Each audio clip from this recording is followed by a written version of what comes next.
Up on you. I mean, I've had questions that, we've discussed to a certain extent, but I feel like we've got to work it out a little bit more. Like the things I'd like to know is, what does he want from his wife? I just would like to hear more about intentionally what you want for the future. Hey guys, Married at First Sight. Listen, it's going to be another crazy conversation. A little bit earlier than usual, only because obviously we've got the 100 Club a little bit later on. If you have not signed up for the 100 Club, go and sign up now. There's a link down below in the description box. We're having our monthly discussions in the Little Black Book family about relationships. So if you haven't signed up, go and sign up right now. There's a link down below in the description box. Okay, talking to you guys about Married at First Sight. Let me just say this now. Crazy episode, because I think there's a lot of things that need to be discussed and obviously dissected. We had, obviously, as you saw there, Emem and Ikechi. That brother doesn't want to touch that sister. Okay, we're seeing it again. That brother, he was sitting so far inside of the cushion of the chair. Okay, the brother was running from his wife. Okay, the brother was running. Wait, hold on, my bicep just looks really good. I'm sorry, but he was running from his wife. Okay, like the brother was wedged in the corner like this so far, and then he legs spread so that, his wife couldn't even get close to him. And at that point I said, yeah, this relationship's not looking too good. This brother has never been invested. He talks a lot with his mouth, but his body language and his actions tell me he's not really interested. Okay, and so for me personally, I don't see much of the real romantic chemistry happening there. Okay, then we obviously have Juan and Carla. I actually have some hope for them. I think there is a lot more conversations that need to happen. I think Juan is somebody who is very afraid of losing himself, so he finds it very hard to allow Carla in. Once she hurts him, and he's not really being honest, he does get hurt. Once he gets hurt, he kind of pushes her out and doesn't want her to get close anymore. And I think that was what we saw a little bit as well from him. And as you were saying, that he pulled away. Do you notice that he talked about how he pulled away? And that told me everything to know. I think you're watching a male fearful avoidant, but that's just my personal opinion. And with Carla also, the experts had called her out about withholding information, to try and punish. We spoke about this last week, and I think that was very good from the experts calling that out. But I see that, Juan is just doesn't want to be, he's afraid of losing his autonomy. And afraid, the way they dealt with the house situation told me everything to know. He was afraid of losing his autonomy. So I saw that as well. Then we also had Michelle and David. Listen, I don't know. You guys, last week, you told me that Michelle doesn't want Alan. Madison doesn't want Alan, Mr. Allen. And I agree. I mean, I've been a little bit facetious, but, she seems to be making some level of inroads. They were holding hands today, now, albeit girl went home. Now, albeit chick went home. You get the first night you moving with your partner is the first night you run home to your friends. Yeah, at that point, I was looking a little bit suspect. Now, when she got, and then we'll discuss about when she went to his home and everything as well. I said, yeah, I was looking at that a little bit like, the first night you get home, you don't come home? Okay. And then obviously we had we also had Michelle and David. Now with Michelle and David, I will tell you, listen, Michelle looked to have made some inroads. Okay, now she wanted a little bit more how do I say, she wanted to be celebrated for sending a text. Now sis, can I be honest with you, you're supposed to send a text. You're supposed to send a text. You were out, babe. So you're supposed to send a text when you leave. Yeah. And you go home and don't come home. The fact that you were asking for, the fact that you were asking for a pat on the back for texting. Whew, I said, oh, baby, we are in a sunken place at this point, okay? But she obviously drew up a list of things they can start doing, and I said, great, lovely. I think that was a good start. Nice to see a little bit more different of change from her. We'll discuss her a little bit more as well, because she had a whole situation of, meeting the experts, and when they told her about, my confusion is she's not actually telling the truth about how she feels about the basement to the experts. Baby, he explained to you why he was in the basement. I don't know what else you want to say. We'll discuss that later on. Then there was also, you know, then there was also, not you calling her basic Michelle. Then there was also, you know, terrible calling her basic Michelle. Thomas and Camille. Now I know this is going to be where we're going to have the biggest beef today. I know we are going to have the biggest beef today because I'm standing 10 toes down on the hill of backing Camille. I understand what she meant when she said cultural differences between myself and a good brother Thomas. Now, she may be of mixed origin and of mixed birth, but it doesn't stop the environment and the culture that you grew up in. And if you grew up in a certain environment, i.e., with more black people, more maybe, Mexicanos, whatever cultures that are there, then I understand that you grew up in a mixed melting pot and you have a certain way of moving and energy that you like. And unfortunately, the brother Thomas didn't grow up in that environment. And unfortunately, he's not able to bring able to bring what she needs. I'm not mad at it. I don't think there's anything wrong with it. You know what I'm saying to you? I keep telling you that if we're really honest, we see mixed people that can fall on either, let's say, quote unquote, a black and a white. They can fall on the black side, the white side. And we know there's a difference. We know there is a difference between these two, that you see a mixed person who falls more predominantly to the white culture and someone else who falls predominantly to a black culture. If you really believe that there isn't a difference, I'm going to tell you, you're lying to yourself. You're lying to yourself. You're lying to yourself. You know what I'm saying to you? There's a big difference, especially whatever side you pertain to be more aligned with. You know what I'm saying to you? Someone said they can take Thomas and work with him. You can. I'm not saying you can't. I'm not saying you can't. I'm not saying you can't, but I'm just saying, again, it is a lot to ask someone to kind of feed into that space of culture, especially if they're more comfortable. Like she said, go into places where there's more predominantly white people. I don't know about you, but I ain't really going to places where there's predominantly more white people. You know what I'm saying to you? I don't go to places that like, I don't go to those places. I look for black restaurants. I look for black people. And when I say black, I'm being very, very, as well. Sean said black comes in all forms. Absolutely. But so does white. And that's the problem we're having here. You know what I mean? Now she's looking for a particular black. I understand it. She wants someone that's a bit more cool, calm, and collected, a bit more smoother. You feel what I'm saying to you?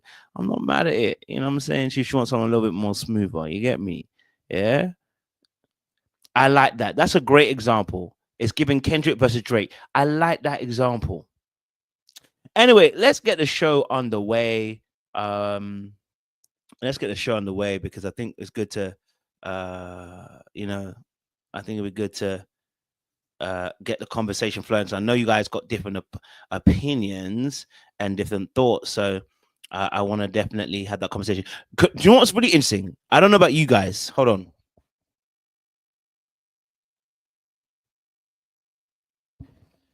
I don't know about you guys. The one thing that was quite interesting for me, and it's my own little side note of noticing this, right, was when Camille sat with her friend. When Camille sat with her friend, I don't know about you, but my first impression of the friend that she sat with, I said that friend must be around black people. I don't know what it was. Her energy, her vibe, even the way she was, her hair, her look. I don't know. It just felt like she was around black people. Now I could be wrong, but I was like, oh, okay. I was like, okay, hmm, I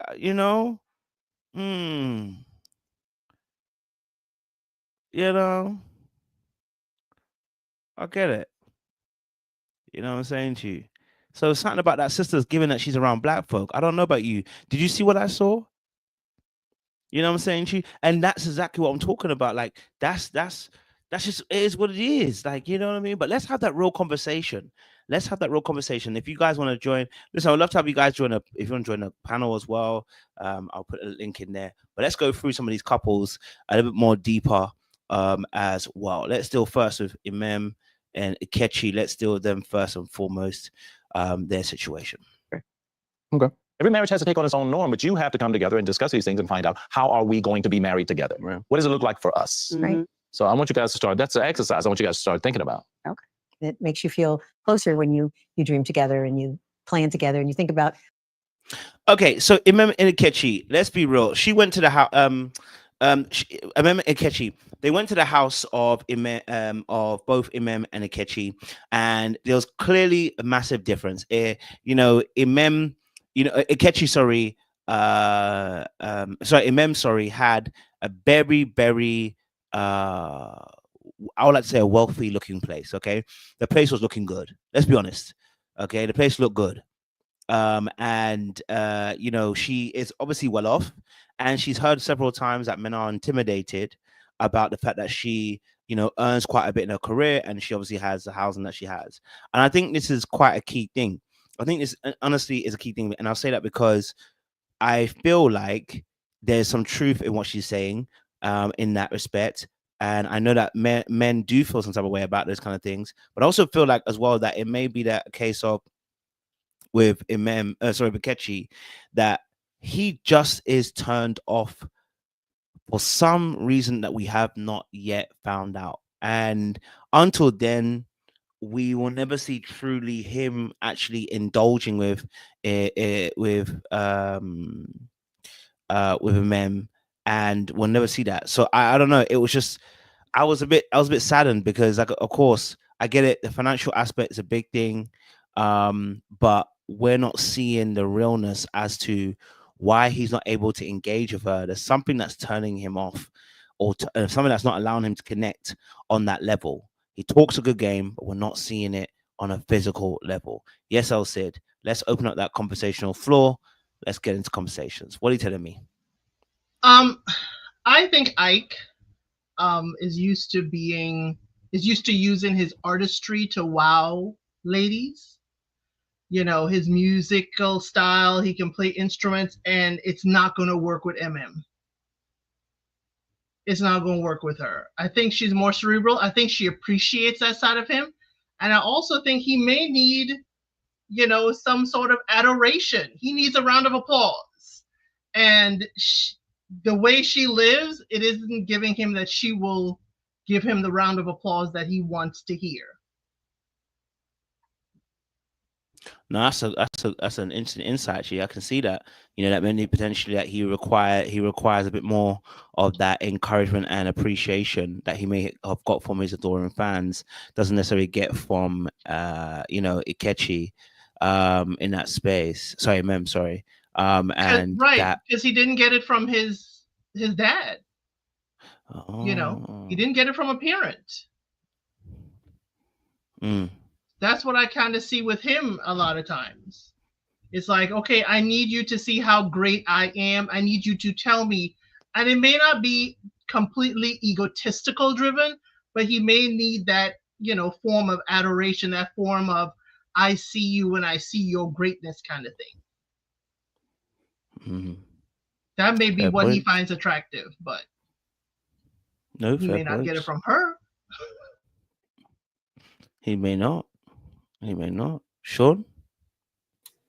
You remember Ikechi? Yeah, he don't like her. He don't like that girl at all. And it is just it's the opposite version of David and Michelle. Not for the same reasons, obviously, because Emem is quite accomplished, but it's just no matter what the person does, you're not going to like them. And he just doesn't like her. There's no chemistry there. I don't think he's attracted to her. And he said it, when he wasn't being performative, he said what he meant. And he called her the homie. And that's how he feels about her. He feels like she's a friend. She's kind of, and, listen, she's a little on the rougher side of things in terms of her personality. She's doesn't have like that overwhelmingly, she's not like soft, and she doesn't have like a lot of sex appeal with her, so that's how he feels her. Now, I might not agree with him that, I think that there's things with her, and I think she's an attractive woman, and I think that there's things worth delving into, but he's not going to do it. And listen, I know I've been doing a lot of work on the patriarchy, but I'm just going to have to put it on the mantle for just quite a second with this couple, and when we talk about Camille and Thomas, because I'm going to lay into her. But when it comes to that, men, we just don't do well. When it never works out well, when we have to tell a woman we're not attracted to her. It always gets hyper scrutinized when men tell women they're not into them. It's like, who do you think you are? Da da da da da da da. So he knows, and the performative side of him is kicking in. So that's why he's doing all these antics and doing all this stuff. That's why he ain't no man that likes you is going to turn his back to you and say, I'm going to bed at 9 o'clock. Okay? It's not going to happen. It's not going to happen. He's not into her. He's just not that into her. And he's going about it the wrong way. But yeah, we're never going to come off the right way. When a man doesn't like a woman, when Aries and Jasmine, Aries got a lot of smoke. But I'll give Aries this. He might have been a little of a jerk, but he was always honest. He just wasn't into Jasmine. He wasn't into her. And I think that's the same thing with Ikechi and Emem, but he just going about it. He's lying. He's doing all these little performative tricks. He's doing all this stuff about, oh, well, but I want to, don't get underwhelmed. My apartment's very meager. His apartment was actually really nice. His apartment was nice. Was it as nice as hers? No, but for all intents and purposes, he had a nice place. It definitely was nicer than Thomas's and much nicer than David's, So, hey, he had a nice place. There was no need for all that performance. There was no need for all those antics, but he really don't like her. So he's trying to just underwhelm her. Like, hey, listen, I'm trying to brace you. My place ain't nothing to look at.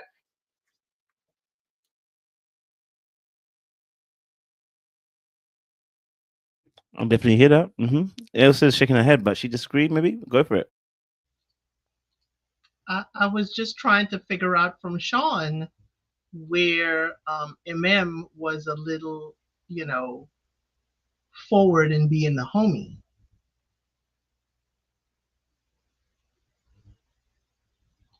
Oh, you want me to answer?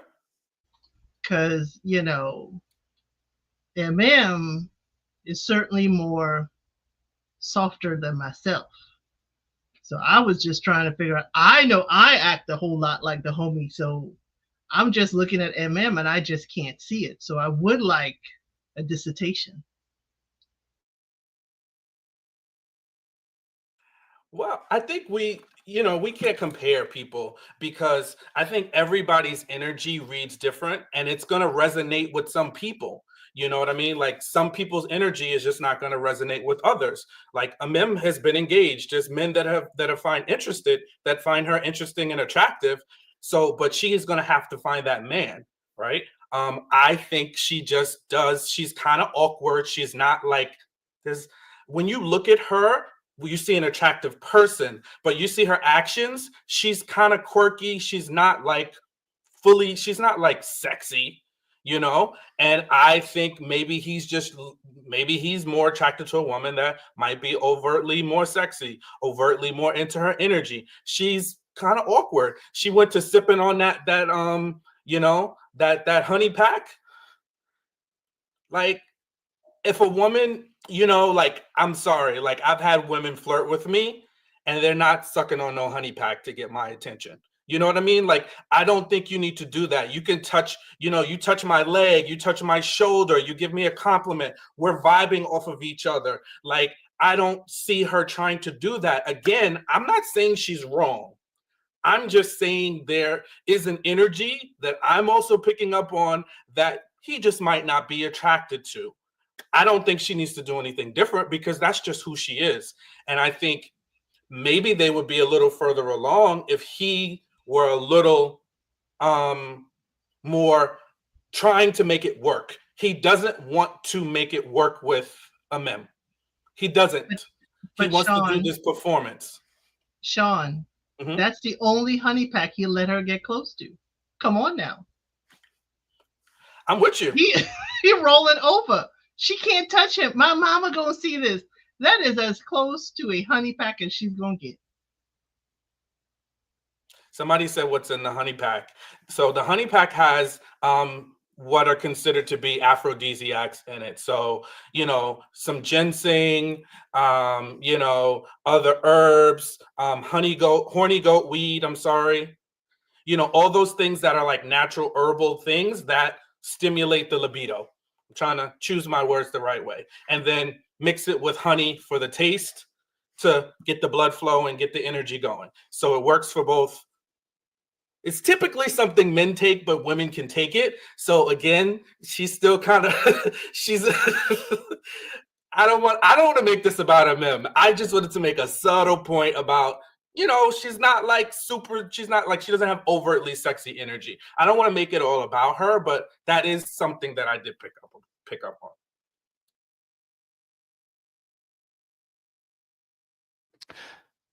I hear it. Seaway, welcome to the conversation. I know you're on travels. Hey, I just got back. Hey, Oh, y'all. okay. God bless you, babe. You all right? Yeah, my head hurts. What couple are we on? The first one? Well, your head's about to hurt some more. We've got Emem and Ikechi. That's the first one y'all did? Yeah, don't we're mind still on what's that one. scrolling on the bottom of the screen. Oh, what were y'all talking about? I heard some libido, some child. Sean was about that. explaining what was in the honey pack that Emem was sucking on. Child, I don't know. That's above me. That ain't my age range right now. I don't know what be going on with the honey packs. She's your age, so quit it with the age crap. Emem is your age. She is your age, baby girl. She don't look like she identify as my age. She gives a lot older. Now you go age shame her. Jesus Christ. No, I'm aging her identification. I'm shaming her identification. She definitely identifies a lot older. What we talking about though, y'all? What we saying? Just about them in general? Yeah, what do you think about them? What do you think about their chemistry? Yeah. I was saying Emem isn't the most sexiest, but Ike is performative. I think they were down there to that little therapy session acting. Like I said last week, they be acting. They're both acting, in my opinion. Pastor Cal, who I'm not the biggest fan of, clocked the fact that they had zero chemistry, and then their response is, no, we be doing this and we be doing that, and I'm like, okay, if you guys say so. And I couldn't wait to see what her house looked like after all that talking she was doing, but it was nice. She did have a nice apartment, and he was giving broke energy, or I can't live up energy. So I don't know. I think they're both actors and actresses, and that's pretty much what I give. Like, he don't want her and she don't want him. They just pretending. They both pretending. I said this last week. That's what I think, personally. You don't think she likes him? No. And that's definitely not this week after she realized he giving broke energy. When he started that, my whole apartment is the size of your living room. When he started all that, she was really done. She may have entertained him before if he would have gave something a little better. If he was like reciprocating, but when he started all that, no. Mm-mm. No. You saw the view as a Chicagoan. Where was his apartment approximately? It looked like South Loop. That's a nice area or decent area. I mean, he didn't have a bad apartment. He had a decent apartment. He looked like he lived in South Loop, something like that. A nice young professional place to live. So no, when I say broke energy, I don't mean like he can't take care of himself, but it seems like Emem is on a certain type. Yeah, Tay who says South Loop. Yeah, that's what it looked like. She looks like she's at a certain type of level. That's appropriate to her age and stage in life. And he seemed like he bouncing from one seat to the next, trying to get on TV. And so that's kind of what he gives. Not giving necessarily broke per se, dusty per se, but giving just unstable, whatever. And then I'm confused by he played that little bass, and that wasn't given either. So I don't know. I'm hearing you. Nice to hear different opinions. Unpopular opinion. Phil, talk to me. Emem and Ikechi, what are you getting? Good evening, everyone. Whack, super whack, lame-o, he's a hater, whack, performative, super whack. Yo, I want Emem to turn on the sexy because she's not an unattractive woman. She's really nice looking. But it does give homegirl vibe. The cracking of the jokes, I was like, ugh, homegirl. And I'm with C-Way. Past the cow, they were so far away from each other. And no man is going to bed at 9 o'clock at night. He's a liar. He's a liar. Bill, he's going to bed to avoid her. He is, but the question is, how does he say he doesn't like her without being dragged is my question. You don't. Because if he is honest, he's going to be dragged. This performative act, he's going to be dragged because it's not convincing at all. So how does he say the attraction level is not there and not be slaughtered by the public? I'm not going to slaughter him. Somebody will. I'm not going to tell you. Somebody will. It's not going to happen. This he has the textbook like ick for if a guy has a ick, and that man got it. And Emem, I think with her issue is she seems real homely. Like she can make a nice stouffer lasagna or something like that. Like she's real homely. She gives me home. She don't give me like alluring. She gives me I can make a nice casserole. And nah, dog. I don't know where you're seeing that at. It don't even look like she can cook. I ain't even gonna hate on the chick, but don't even look like she cooks. She looks like she steams sheets. She looks like she steams sheets like Jackie and Emem. Y'all ain't listening to Easton because he said a Stouffer's lasagna. Stouffer's lasagna. That's a frozen meal. So y'all not listening. You ain't got to be able to cook. You take it out the freezer, buy it at the grocery store, and you put it in the oven at 350 for 20 minutes. Stouffer's. Done. I love her to death. She's I think she's a phenomenal woman. It's like the weird dichotomy of where you have a really good guy and the girl doesn't see all the good features, but she kind of looks past him. And Ikechi it's like the flip, it's the reverse. I think Emem is a phenomenal woman, but Ikechi, like his people were saying beforehand, he's looking for perfection. And I think that's gonna continually trouble him, and he's never going to find that person. He's always going to be trying to chase that, and he deserves to be that because he's over here trying to sell books on Amazon. So hey, so be it. Well, my question with Ikechi is, why are you lying to everyone then? Then people are definitely not going to buy the books because what you're saying, you can't be trusted because you're saying one thing, but you totally feel the opposite way. And as a viewer, we all can see you don't like her. You have Pastor Calvin telling you, ain't no man worried about going to bed at 9 o'clock to get away from his wife. But then you telling Dr. Pepper, oh, she bad. That means she looks good, Dr. Pepper. Like, you sending mixed messages and you sending mixed signals. That's going to be the argument because he's going to be telling her one thing and she's going to wake up and see that his actions are the total opposite. Oh, she knows, because if Pastor Cal knows, she knows. Because she knows when them lights turn down, there's nothing happening. And she knows that. It's dry as the Sahara Desert over there. Well, that's why I said y'all can't keep putting it just on him. It's both of them. They're both playing the audience. That's what I'm saying. Both you think she don't know? You think she doesn't know? She knows. Oh, I think she knows. I just think she likes him. That's the only part where I kind of disagree with you a little bit, is I think she does like him. That's what I think. Right. I'm with Sean on that one. I think she actually does like him and wants to give this a a good effort, but he's playing with her, acting like he's on stage performing a Tyler Perry play. Like, what is this? I gotta get my rest. Ain't nothing wrong with rest. Dog, cut it. And even on the vacation, y'all lucky I wasn't here last week because I was on 27 last week. The man turned his back on her, talking about my mama's gonna see this. Was your mama even at the wedding? Like, get out of here, yo. He does not like this woman at all. I don't know if he doesn't find her attractive. It's her personality. But the whole apartment comparison thing was hater vibes. Straight hater vibes, dog. Like, she's a nurse practitioner. She should not have to act like she doesn't have nice things. And she was very humble with it. She's not like a braggy type woman. Dude's a hater. He's trying to get out of this marriage. And ma'am, please say no first. Lifetime, give her the opportunity to say no to him before he says no to her. That's fair. So why did he come on the show? What is he selling? Them books, them poems, them Books poems. and some of his music.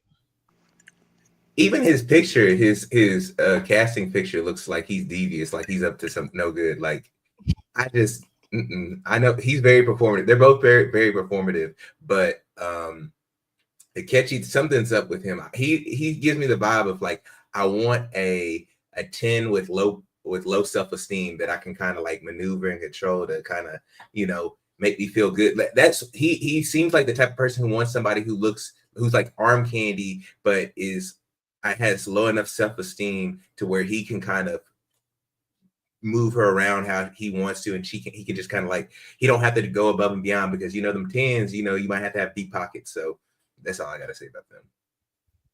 Fake Love Jones. Yeah. Damn. let's go to the next couple then, because y'all are ready to hear to squabble today. So obviously let's go to our next one. I know that you guys are ready for this one. Thomas and Camille, as we're in the black pill space, let's talk about this one, because I'm sure we're going to get different opinions and Can different I go thoughts first? Go for it. You know what I'm about to say? Whack.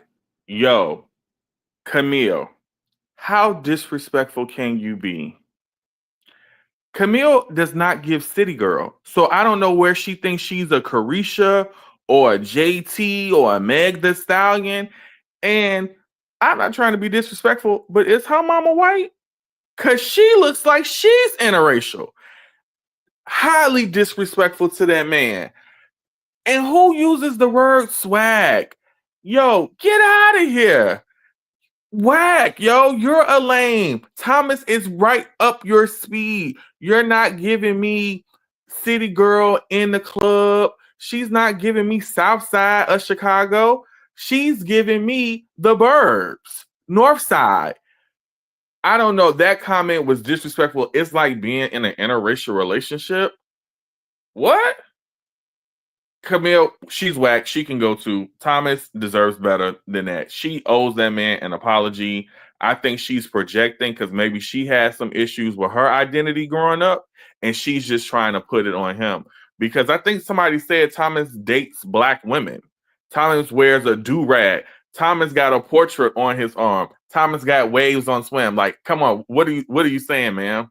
He may not have a rhythm or something like that, but saying it's like an interracial relationship when he clearly looks like a black man is highly disrespectful, especially when you're not giving City Girl, sexy, Meg Thee Stallion vibes at all.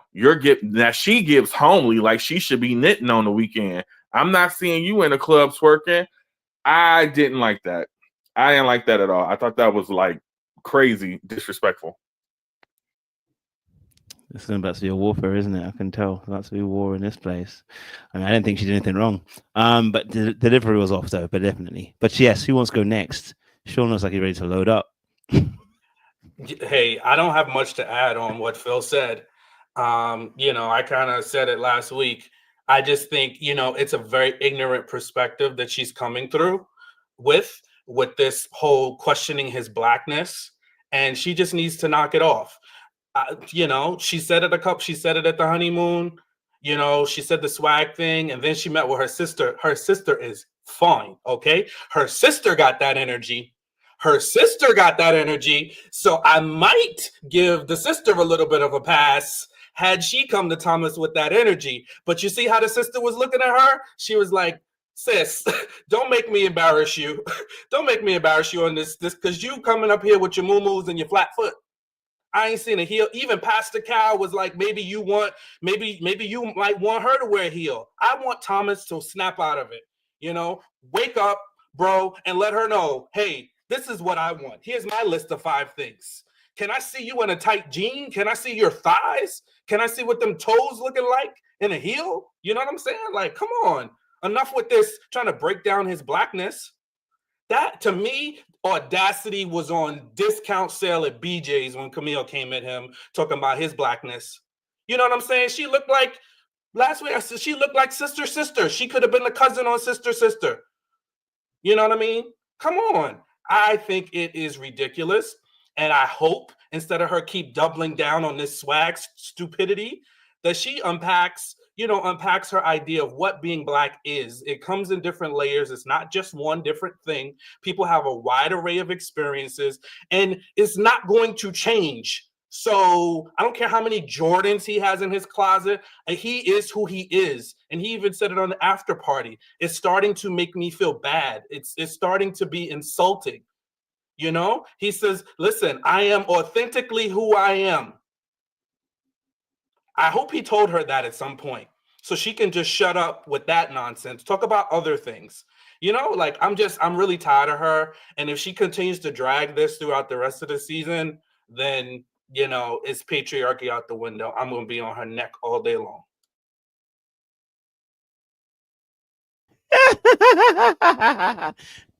Sean, love it. Who was good next? Yes, Easton. Is that Easton or Siwa who's had a mic open? Sorry, I didn't see. Let Easton go. Let Easton go. Sorry for Easton. This is a textbook example of when I see women kind of. I think she's more aware of, or I guess more focused on what her friends and family might think of dating Thomas than how she genuinely feels. I think that she's probably wanting a lot more. I guess co-signing from her sisters and stuff like that and her friends. And initially when they had the wedding, I don't think that she got that. And they probably had their little chitter chatter. But I think that there's naturally like some type of vibe that you want to feel like you got the best guy out the group, or you got the guy with the most swag or whatever it is. And I have sisters, and those kind of discussions kind of pop up.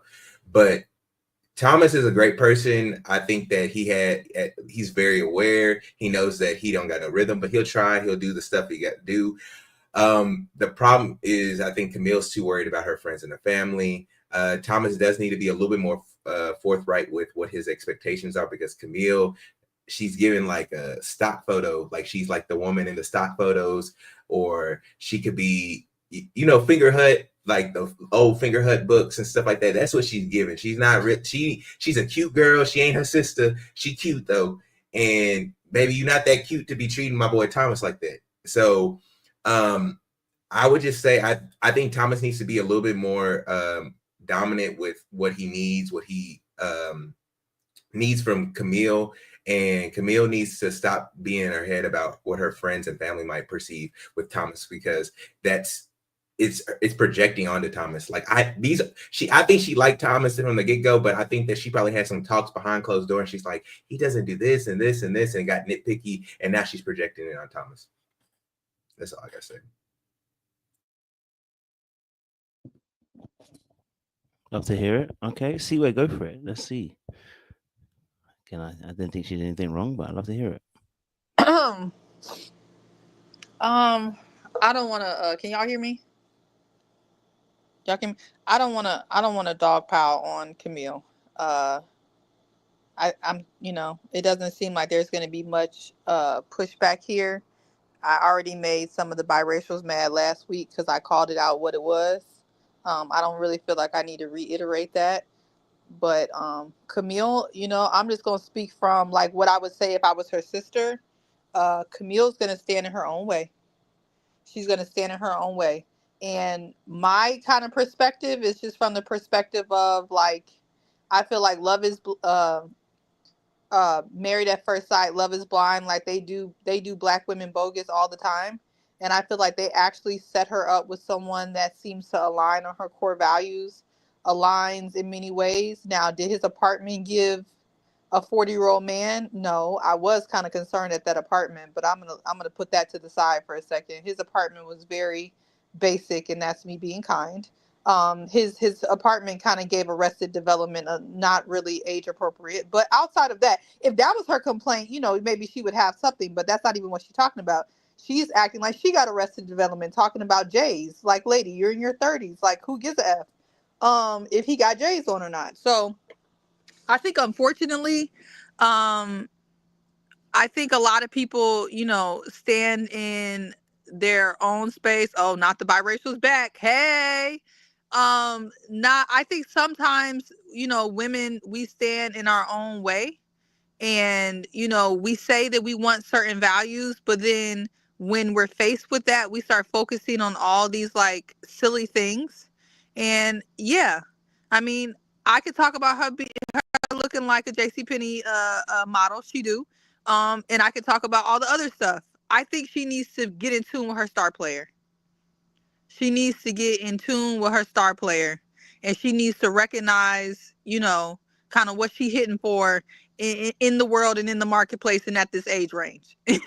And then she also needs to recognize that she has a really, really, really nice guy who, from what I can see right now, and to constantly put him down because you went and you grew up, you went to a mixed high school, and he act like somebody say grew up in Palestine. He do give that. He gives Palestine. He gives Oswego. He do. But as a person who gives Oak Park, you know what I'm saying? I know how to mix it up. I know how to go on both sides. And I promise you, I would have gave him a chance. You know what I mean? She talk about she gives, you know, mixed high school. Okay, great. But he's trying, and he's a good person. I think people need to spend more time focusing on the character of the people that they're aligning with, and not superficial things that you can adjust. I pick everybody in my life for their character. And I'm talking about friends too. We don't have to be the same people. We don't have to like the same things, but your character needs to line up. And he seems like he actually has a decent character, and it seems like she's trying to, you know, break him down a little bit because she's projecting her own biracial insecurity. Like, these people with these white mamas need to be studied. Stop projecting that. That's what I got.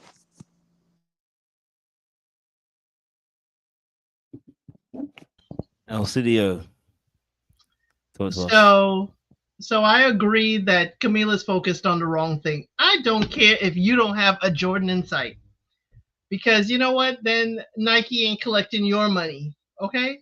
So, you know, she needs to be focused on why were you with someone for 9 years and didn't marry them? She needs to be focused on why did you cheat in that relationship? That is my question.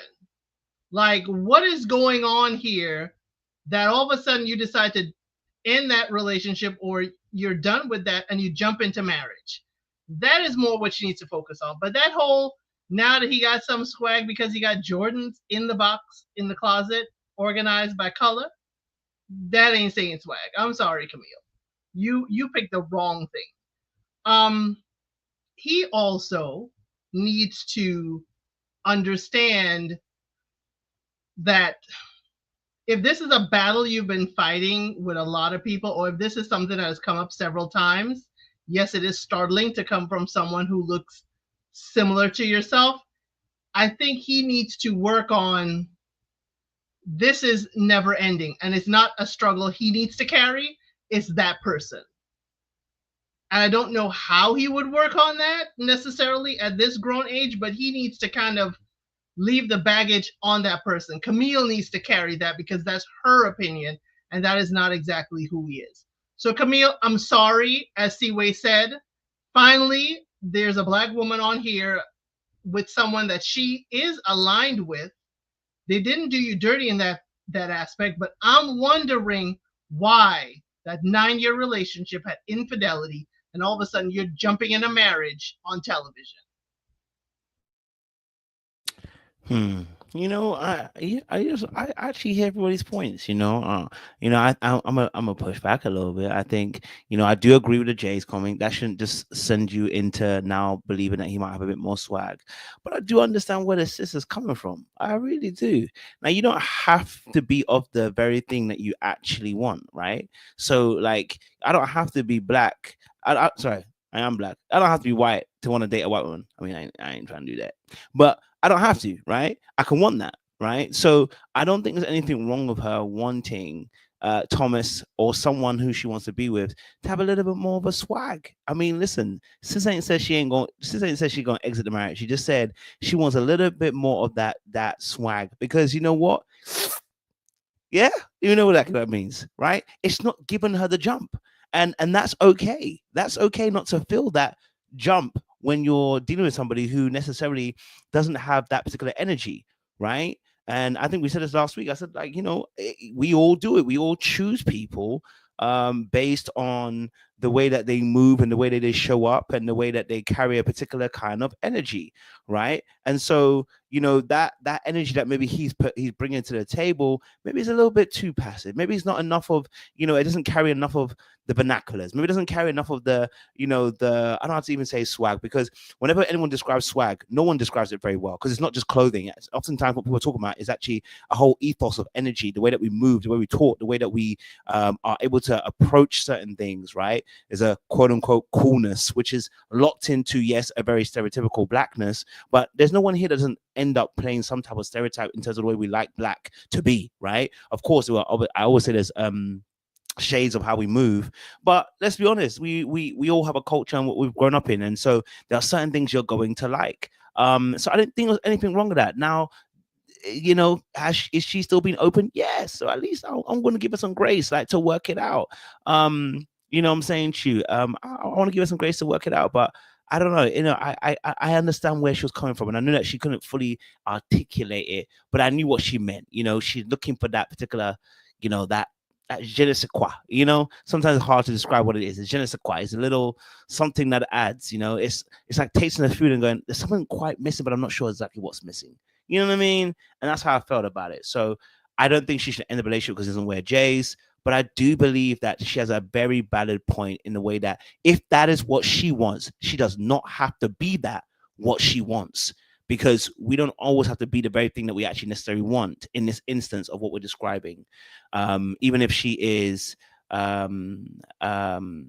necessarily, maybe she might be quote unquote, someone say, a little bit more plain vanilla herself. Maybe she wants a little bit of the ice cream flavors that are going to make her less vanilla. You know what I'm saying, G? Yeah, the problem I have with that is, it's one thing if she just kept riding this swag train, then, I don't think everybody would be, on her as much as they are. But the problem is she's also calling out his blackness. So I think that is what is getting, especially me, and I think most of everybody else, a little upset, because we don't get to determine. Blackness is a variety. It isn't just one thing. And for you to have a stereotypical definition of what you think somebody's blackness is and how they show up in the world is very damaging. And it is something that a lot of Black people go through, So I think that what she's delving into, as nicely as she's tiptoeing around it, is also harmful, because that's not something he can change. He can't change how he grew up. He can't change how he was socialized. He can't change that he is biracial and was raised and adopted by a family that lived in a white neighborhood. So I just think what she's doing is damaging, and she needs to stop it. And that's my issue with her. You can like whatever you want to like, but what is it rooted in? And then the irony is, you are calling out somebody's blackness, but meanwhile you show up very biracial, very racially ambiguous, and your style and your aesthetic is very ambiguous. It's like, when do you look in the mirror and say, maybe I've gone through the same thing? And that's what Siwe was really digging into. It's a projection, because I'm sure she got called out. I'm sure she got picked on. And instead of leaning into empathy like Thomas does, she is projecting out and still having this warped, bad mentality about how a Black person needs to show up as. And I think it's just very narrow-minded. And it does exist. So I know you can resonate with the culture because it exists, because we do that to each other. But that's the part that bothers me, is we pick each other apart and we subscribe to notions like there's a certain thing is Black. Like, I just think that is highly problematic. You know, let him be. And if you don't like him, don't like him. But don't keep making about him not being Black enough, or try to create some hurdles, and you want to inspect his closet like you are the arbiter of Blackness, which she is so far from, even if there was a thing. Okay, she might have made And a I mistake just- in the way that she delivered it, but I want to again push back here. I think she has, and I don't think this is wrong. I don't think anybody has any. There's nothing wrong with saying that you want someone of a particular ilk. I guess maybe I missed some parts because I really don't see it. Like, I'm like, if I want some, let's say for instance, like again, if I, for instance, say I don't want to date someone that is Ghanaian but they are born in Ghana. I want to date someone that is Ghanaian but they're born in Britain. Right? And so like if I got put on a show and they put with a Ghanaian, I could make it work, but I'll be like, that's not my thing, man, because they don't carry the same energy that we carry as somebody who's born in Britain and is also Ghanaian. There's a particular way that we move within that particular aspect, carrying two cultures, that it's gonna be very different for somebody who's Ghanaian. So again, for me personally, I didn't see. I'm like, maybe I've missed some comments that she said. So that's why I'm saying that. For me personally, it's like, all she's really saying is she needs something that's a little bit more different. Now, maybe the way she's delivering it, I can understand, might not be quite correct. Number two, I understand that I understand a little bit, you know, in terms of her being mixed race. But my thing is, again, once more, I'm like, okay, I hear it. Where I get the fact that because we're saying about the whole Blackness, but the reality of the situation is we choose partners on those kind of things. People who carry certain things of the culture, depending on what part of the culture you're coming from, you carry certain things of culture. You identify with that person. You like that person because they carry certain things. So, you know, like I said, like I'm not into horse riding. So if that person's into horse riding, I'm not going to question your Blackness, but I'm gonna be honest with you, it's not my kind of thing, right? And if there's a certain subset of behaviors or things that you do may not run with the culture that I run with, so I may not get on with you the way that I want to get on with. Do you get what I'm saying to you? Like, so I understood it in that particular way. I think that But Kojo, you're putting a block on it. That person cannot change where they were born. You're coming with a preconceived notion based on, yes, your prior experience with other people, but you have not experienced that person. So you're putting up a blocker based on the past. You're not allowing that person to come with maybe the, you know, other attributes you're looking for, and you just dismissing them, not you with what you were saying before. And Camille, you're dismissing them because they don't come in the package that you prefer. So does that, you totally negate what you want? They may have the same level of faith. They may have the same, you know, openness. They may have the same openness to travel. They may have all the things or attributes you want, but you may never realize it because you're like, this ain't the package I was hoping for. This ain't what I really wanted to work with. So I ain't really going to put through much effort. I mean, I wouldn't say she's not putting effort in. I think she's still trying to put a bit of effort in. I think you're right. Listen, she has preconceived notions. I do believe that, right? But you like what you like. I mean, like I said, like if you put me in that situation, I can try and make it work. But like I said, I think if I'm really true to myself, I'm probably going to realize it's not going to work for me. You know what I'm saying to you? And so that's what I said. I don't see the problem with her saying that, because at the end of the day, like someone asked a question in the chat, right? Okay, for instance, someone said they questioned my Ghanaian-ness. I remember a girl said to me, I don't speak the language, so for her, that's not, she can't be someone like me. And I didn't say, at first I said, wait, hold on, you question I'm Ghanaian, I'm Ghanaian. But I also, at the end of it, I understood it. I said, no, it makes sense. For you, the way you want to culturally align in your relationship, that is a major part for you, right? So you are questioning the fact I'm not Ghanaian enough for you. But I just also realized as well, well, part of culture is language. So part for her is that she wanted that to happen. I can't now get angry about that. Do you know what I'm saying to you? If she wants that, that's what she wants. So for me personally, I'm just like, okay, cool. Like, I'm not the person for you. You get what I'm saying to you? So I would understand it in that sense, but I'm happy for the pushback. I like to hear. Can I interject for a second? I'm sorry. You can go ahead, Elsa. I'll follow up after you if I may. I'm just gonna say this swaggerless dude still stepped out on his 9-year relationship and cheated. So he had to have some kind of swag in some regard that somebody was receptive to. His That's mama's all I'm white. saying. So, Kojo, I can hear you when you say you want to be with someone who's like-minded, who's like you, and who shares the same things like that. But that ain't what Camille said. And plus, if you had all of that, you wouldn't be on Married at First Sight. You would have been had your swagalicious dude if that was working for you. But it's not, and you on this show. Second of all, that's not what she said. She's not saying things like language and culture and stuff like that. She's talking about Jays. And then she's also doing to Thomas is you're talking about swag and stuff like that, and you want the fire and the heat. And she wore that awful purple shirt to bed last episode. That big old Moo thick menstrual cycle shirt she had on to bed. Like, get out of here. You're talking all of these things that you want from him. You want swag and stuff like that, but you're saying this man's core values are aligned with yours. That's showing a level of immaturity for Camille.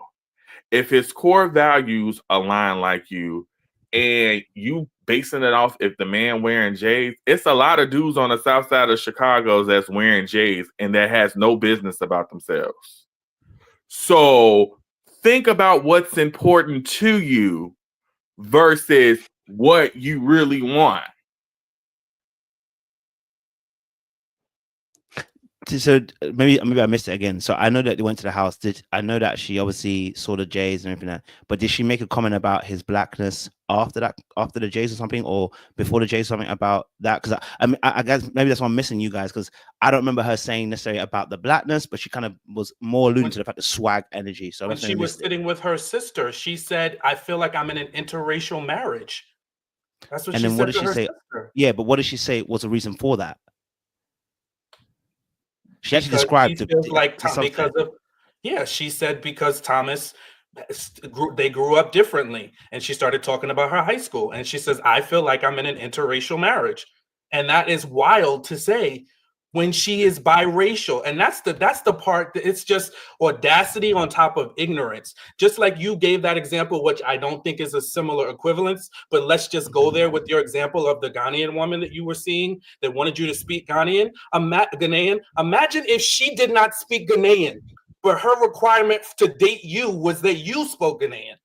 That there's hypocrisy built into there.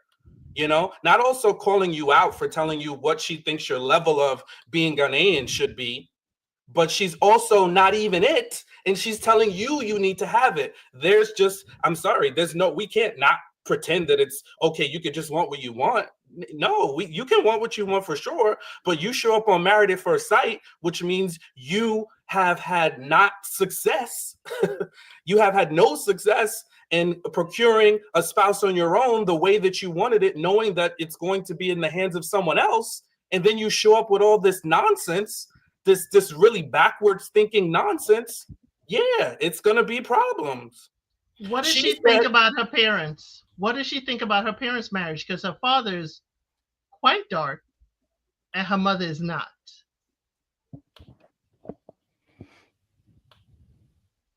That'll be my question to her, because, you know, the fact that she would say, "I feel like I'm in an interracial marriage," like that's a problem when she grew up around an interracial couple. I'm like, does she realize how contradictory she sounds? Does she even realize? I think she's just nitpicking. I don't think it's as deep as what we want to think. I think it's I think it's just that she's light skinned, he's light skinned. I think that it's like really a little bit more surface level and superficial than it's like this. I think she's really projecting, but if he talked the same way, act the same way, had the same characteristics, and was a chocolate brother, I don't think she would have an issue with it. I think that it's just them both being somewhat light skinned, and I mean, from my vantage point, I've always seen, you know, the light skinned sister with the dark skinned brother and vice versa. Mm-hmm. But I think there's a little bit more like colorism at play, and that goes into like color psychology, especially when it comes to dating, just because darker, I did it in like animal science class where they talk about like lions, where the lighter skin or lighter mane females would date males that have darker manes, and it's just like, and it's vice versa. So I think it's a little bit more surface level than what we given credit for. I mean, listen, I think also, you know, I think she has a type. She wants them dark skinned, right? She didn't get a dark skinned brother, you know, and got somebody who was equally as light as she is, right? But then obviously the way that he moves doesn't carry that particular quote unquote blackness, which means he's almost kind of having to make up for what she actually wants, right? Because if you have been dark skinned, just by look alone, he is quote unquote black enough. If you want to go down that lane, right? Quote unquote. So in that sense, there's less of a fight there because he outwardly looks like the very thing that she wants. You see what I'm saying to you? But now he doesn't look like that. And then also the way that he moves. And this is what I think, obviously, maybe I'm being a bit insensitive. In the UK, we've had these conversations before. We know black people and we call them Oreos and we call them Maltesers. People that are outly black, but actually culturally don't align with necessarily stereotypical black culture. Now, whether you want to call that and say there are lines that are wide and or they're not wide or narrow, whatever, we know what we mean when we say aspects of black culture, right? So I don't have to fully dive into and explain the whole aspect of it. We know what we mean. So in that space, I understood what she was saying in that aspect that, you know what, outwardly doesn't look like it. And then he carries a certain energy as well, which doesn't necessarily align with maybe culturally where she's come from. So for her, it's hard to find that attraction. I just don't think that's difficult. Now, I think her delivery is off. I think the way she's delivering this information can be detrimental, as you guys are saying, can be very damaging. But I understand the sentiment of what she really is saying. Now, is she going to the most rudimental aspects in terms of talking about J's and the fashion sense? Yes, but that is one of the ways that she's identifying, I think, with trying to describe what she wants. There's a look that she's looking for. It's a bit like with old boy and his situation with, what do you call it, Madison and Alan, right? How she don't want to say it, but the reality of the situation is she don't like the way his fashion sense is. It says something about him. So you know, I can understand it can be very rudimental, but I also understood that I'm guessing there's a more micro aspect to what she's saying. But maybe I'm trying to defend her too much. It's in that aspect as well. But I kind of understand where she's coming from in that sense. You know what I mean? Yeah, I think you're missing it, and maybe because you can understand doesn't mean you should empathize with her thought process, because we also have evolved, right? We don't do that anymore, or nor should we, and it would be highly criticized if we call somebody an Oreo, whereas it was more acceptable 10, 15, maybe 20 years ago to do that. It's very insulting because now we have new information to understand that that's not how we categorize people. We have to also, she's smart enough, young enough to be able to also understand she should lean into her empathy and say, hey, listen, I know what I went through being a biracial person. So I shouldn't be out here calling out somebody's blackness, which is something they can't change. You know, and that's the part. She can carry on about Jordans and all that other stupidity if she wants to. I don't care. It's ridiculous. I happen to have Jordans, but I just still think it's stupid to just make it all about that or define somebody's character by that. But she can have that. But the problem is continuing to lean into his blackness, however nice. There's no better way to word it. And she's talking about she's in an interracial marriage when she's biracial. That to me is wild, you know, to be talking like that. That is wild and it's rude. And I don't think she gets it. And even her sister looked at her like, you know, like, come on, like that kind of thing. We're better than that. We've risen past that point where we're looking at Black people and assessing them on how we think they should show up as Black. That is something that we need to just get rid of completely, because all it does is divide us, because it puts a hoop in front of us or a hurdle in front of us that many people won't ever meet. But would you date someone like that though? Like who? who's someone who's culturally inclined, more quote unquote, say, I'm going to make it as plain as possible so we can have that conversation. Someone who's Yes, culturally because there's inclined, parts of would you me, date someone? there's I parts of wouldn't me personally. that are like that, Kojo, and that's why I'm ramped up about it too. Because yes, I there's personally parts of me like that. I've dated women that were very quirky. One girl I was dating in my 20s, she was in a PhD program and very brainy, but she was sexy, and we had a lot. There was parts of her that I liked. There was things that I learned from her. You know what I mean? She grew up going to private school, which I didn't, but her whole lineage was private school. You know, she was in Jack and Jill. You know, it's a different, and that's what I think sometimes people don't get out of their bubble. So you don't learn that there's so many different types of Black people. There's so many different types of Black people that are mixed with other things, that have different experiences, that grew up one way, that vacationed in Martha's Vineyard. There's different types of Black people, and we all don't show up that way. So there has to come a point that you just have to stop looking at people through that lens and saying, okay, I want to inspect your Blackness. How do you talk? Do you do this? How do you move? It's like, what's going to get you to a marriage? We're not talking about dating. Bingo. This is a marriage. But that's why she's on the show. Thomas, I can see him being on the show because I feel like he has a preference, and his preference might be sisters, but he doesn't get the love from sisters that he might want. So he went on this show. I can see it now, but again, these are all just kind of headcanon.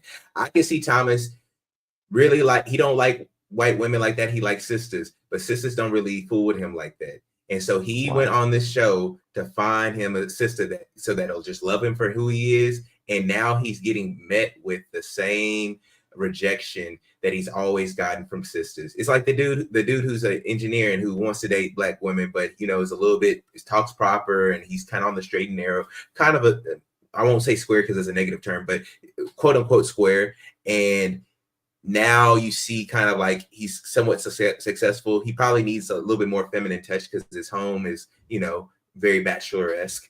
And now you're seeing the fruits of that. But Camille is so stuck on this image and what she thinks Blackness is that she's going to overlook a good guy. And,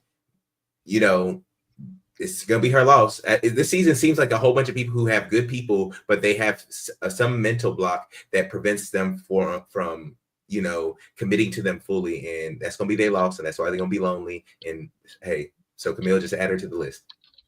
But the thing for me with Camille is, I'm sorry, she's immature and she's like the female version of Thomas. So it's kind of like self-hating. The problem with Camille also is that she has a fine sister, and if you're not the prettiest one of the bunch, you still get to go to all the shows and go to all the events. So she got in her head, she feels like she's right up there with her. I'm like, ma'am, you are homely. You not this. They looks compatible. Strong sevens. Boom. They seem like they normal. They don't do a lot of stuff. I feel like they could be really good for each other, but she is stuck like her sister can pull the entertainers and athletes and those other people. Not you. You wear a muumuu to bed. She wearing the lace and stuff. Not you. So see it, if I was Camille, I would have completely missed out, because Mr. El Cid is no Jordans, doesn't know the hip hop stuff, don't know the slang, raised as a preacher's kid, and I definitely was not. But you have to see value in people. You have to be able to open up to people. You have to be able to connect with people on different levels based on, you can't be superficially like, oh, you have to have swag. For those who may in future be blessed to ever meet him, y'all will look at us and be like, what happened there? Because we are complete opposites. And I don't think that Camille can see the benefit of being with Thomas. She can't see the good parts of him. And she's so focused on superficial stuff, she can't see the red flags I am going to keep on hammering. What happened in Thomas's previous relationship that he went out there within 9 years and cheated?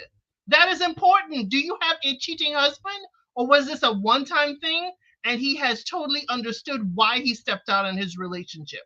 That is more important to me than if he's got J's, you know, as they say, a shirt with a team and some ones that's clean. I don't care about that. What is your character? What does that say about her, that this is what she is basing a marriage on whether she wants to be with a person? I mean, she did highlight that when she spoke to her sister, though, that there was places that he would turn up that, you know what I'm saying to you, has a population, a demographic. So it goes beyond.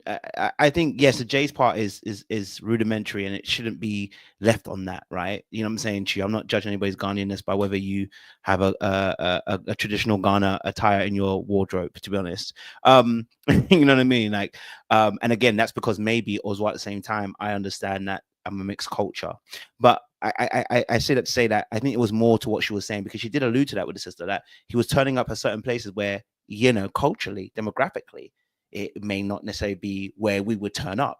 And I can understand why that may not, again, allude to attraction. I think like I'm saying, listen, if you're open and you're more open to all types of people, that's fine. I'm not open to all types of people. I won't lie to you. And it's not everyone that's open to all types of people. And I don't expect them to be all types of people that are open to me either. You know what I'm saying to you? I don't expect it. I'm a person that understands that if you reject me, you have your reason for why you rejected me. When I was 18, yeah, I'd have been like, oh my God, what? No, I don't care. If you feel you want a black person who's hood and that's the kind of guys you like, I'm not about to be like, well, you don't really like. I'm like, that's what you like. That's on you. Why does that got to be? Why does that change who I am? I don't. And I'm saying to you, you can have your preference and like that preference. And so for me, it's like I think to myself that she just stating her preference in that space the same way that I'm stating my preference of a certain type of person who carries a certain type of energy. You know what I'm saying to you? I personally couldn't date somebody who doesn't carry a certain type of energy. It's just that simple. And it's just there's sometimes not a word to be able to fully describe what that looks like sometimes, but you just know it when you meet it. You know what I'm saying to you? You just kind of know it when you meet it, right? And so that's what I would say. So yeah, I think that's my thing. But we'll see. Maybe like as I said, maybe I'll see a bit later on in the season, and I'll see it differently. Yeah, I think it's a narrow perspective. It's a narrow perspective to not only, it's not just about you liking what you like, but you are breaking down how somebody shows up in the world. And I think that's the part that I feel like you're missing.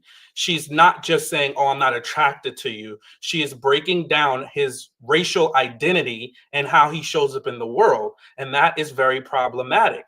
And on top of the fact, she doesn't have much of those qualities that she is overly criticizing him about. And most importantly, she's on Maths, which is a show where your mate is picked beyond the things that you've dated before, you know, and it would be, you know, almost okay if maybe she made it an impassing comment in the beginning, but she continues to harp on it, and it's something that continues to bother her, and it is now projecting onto him, and it is hurting his feelings. And this is her husband now. So it's not somebody she's dating and she met in the street and the person talked to her and she's like, no, you're not my cup of tea. This is her actual husband. So you need to choose your words. You need to think about how you are speaking. You need to consider the comments that you're making and how hurtful and harmful they could be. And also, you're saying this to the world. So that's why she's getting the heat from a lot of us. It's because it's beyond her just not being attracted to him. It's a lot of layers to what she's talking about.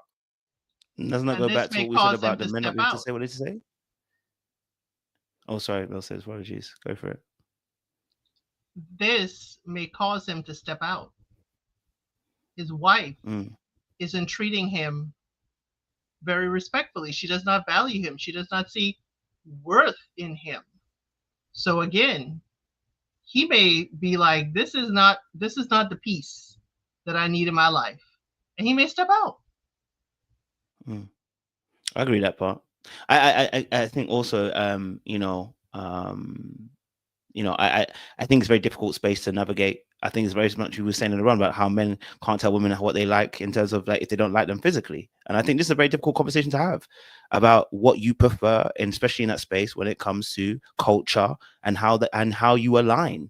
I think that's a very difficult conversation to have. And so we're seeing the difficulties of having that conversation. How do I tell you that culturally you don't align with what I want culturally? You know what I'm saying to you? Like, how do I have that conversation with you? And I think part of it also, like I said, I do believe that the way she's probably said it hasn't come out the best way. But I do believe also that there is an aspect of this conversation is very difficult to have. It's very difficult to have. It's about culture. It's about obviously our blackness and how that particularly looks, right? So, you know, I understand that the nuances that can be very difficult to discuss in that area. So, you know, hey, you know, I'll see. Like I said, I'm open to seeing things differently in the coming weeks if they have more of these conversations. I think it'll be very powerful to have in that space. So yeah. Coach, I'm sorry, I had to hop off, talk to my mom real quick, but I did want to add this one thing because about what you just said.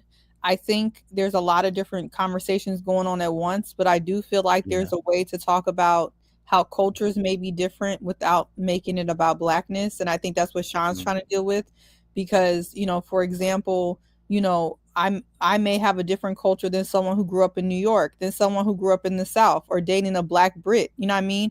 Your culture, Kojo, is different from American culture, right? Absolutely. But we don't ever say, you know, that's not Black.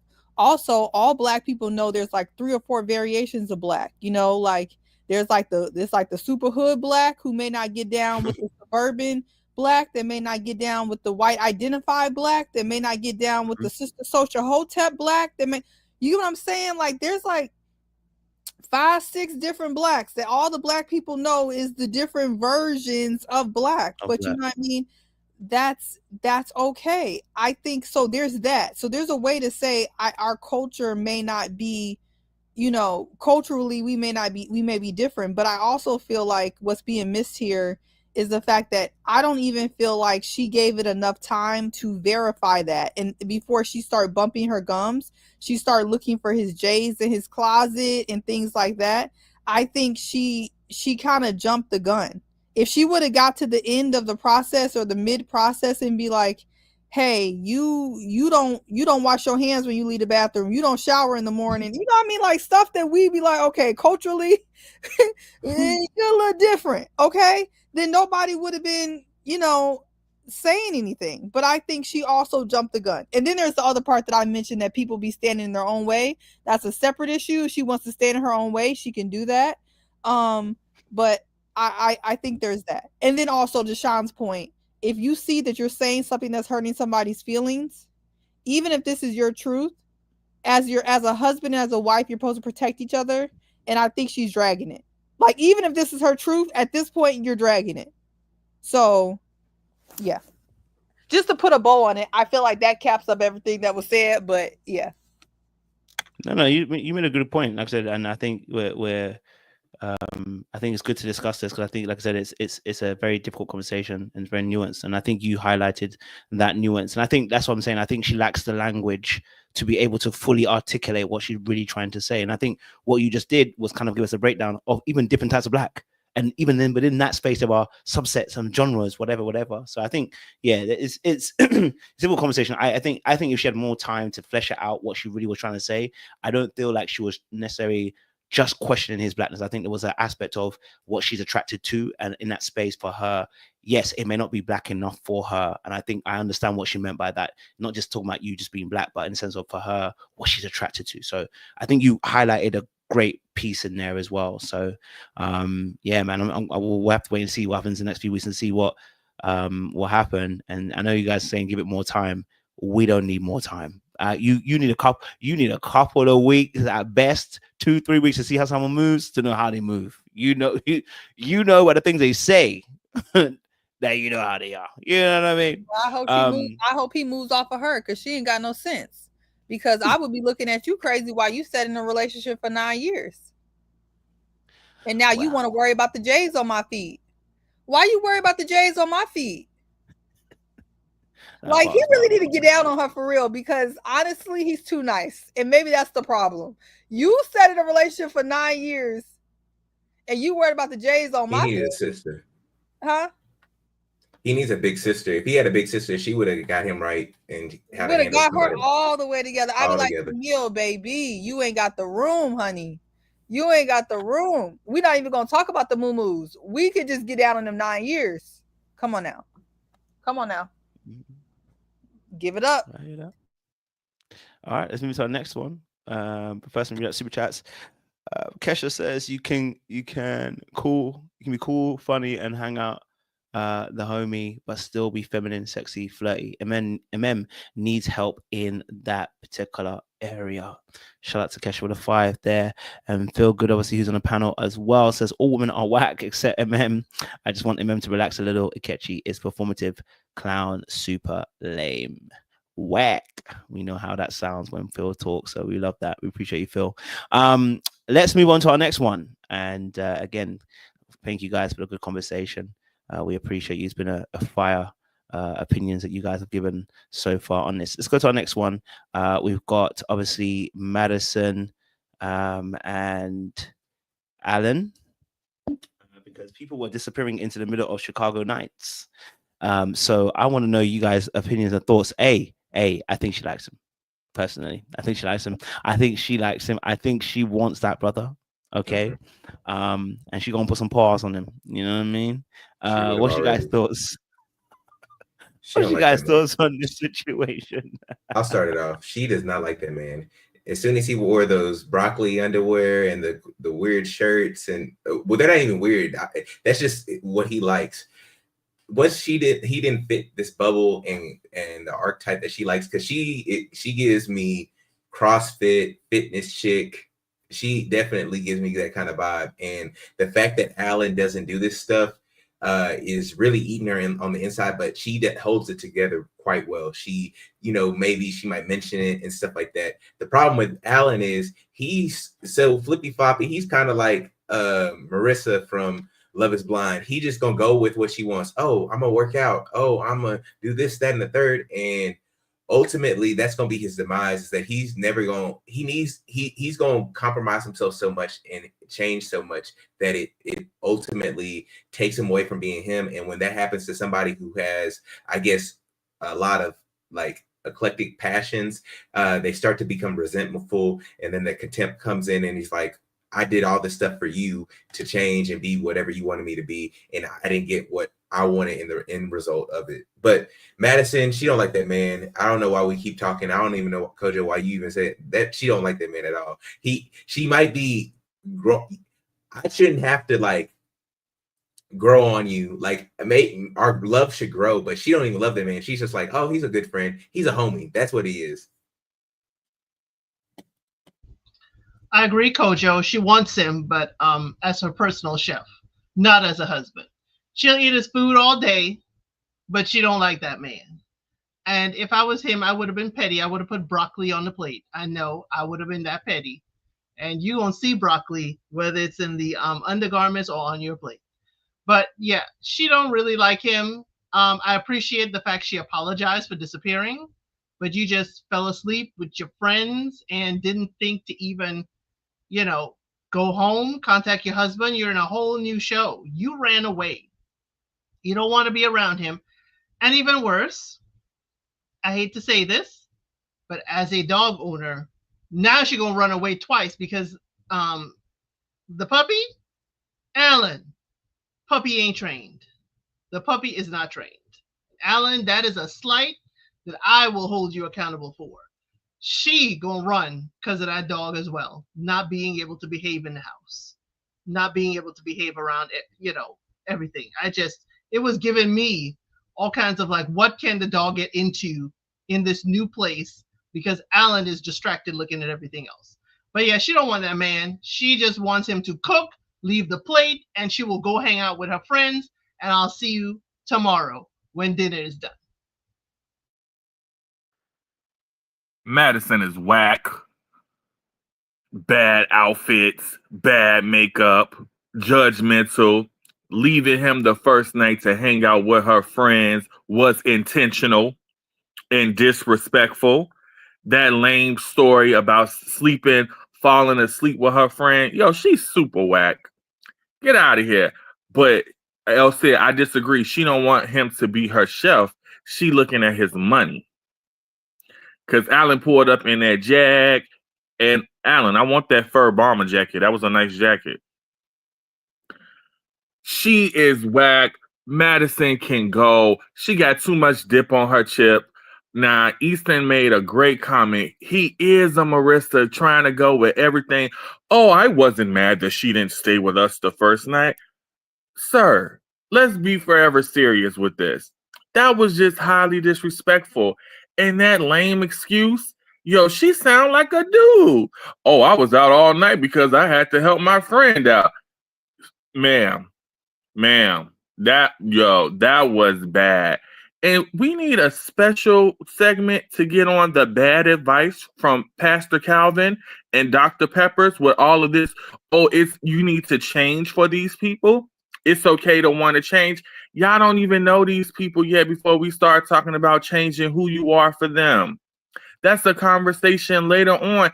She hasn't even given the man the opportunity. And the fact that they didn't call her out for not staying in the apartment the very first night, beyond crazy to me. Madison can go. Her and Michelle, super whack.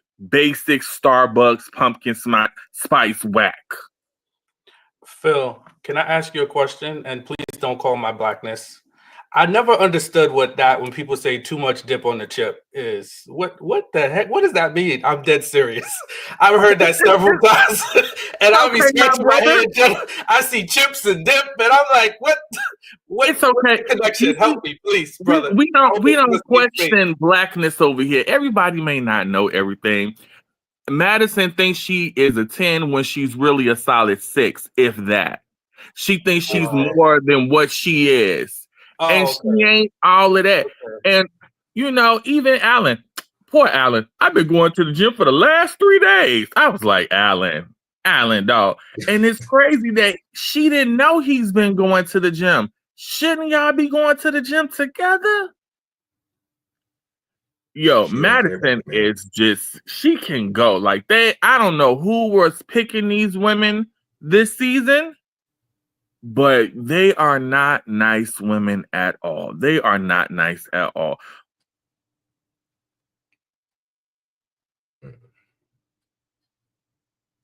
And once again, she's whack. I'm hearing it. Mm-hmm. Well, I'll go next. And thank you so much, Phil, because I swear I legit did not know. I was like, maybe that's what it is, but it just really, I needed the dots to be connected. So I appreciate you for not judging me. But yeah, I'm with you on this. And I think, I'm not sure what land of the Lulu you reside in when we start talking about Alan and Madison, coach, but she does not like him. She doesn't like him. Old boy just dealt with the loss of one of his closest friends, and she's clubbing at night at the bar and stayed out all night talking about, and then she had the nerve to say, I do this often.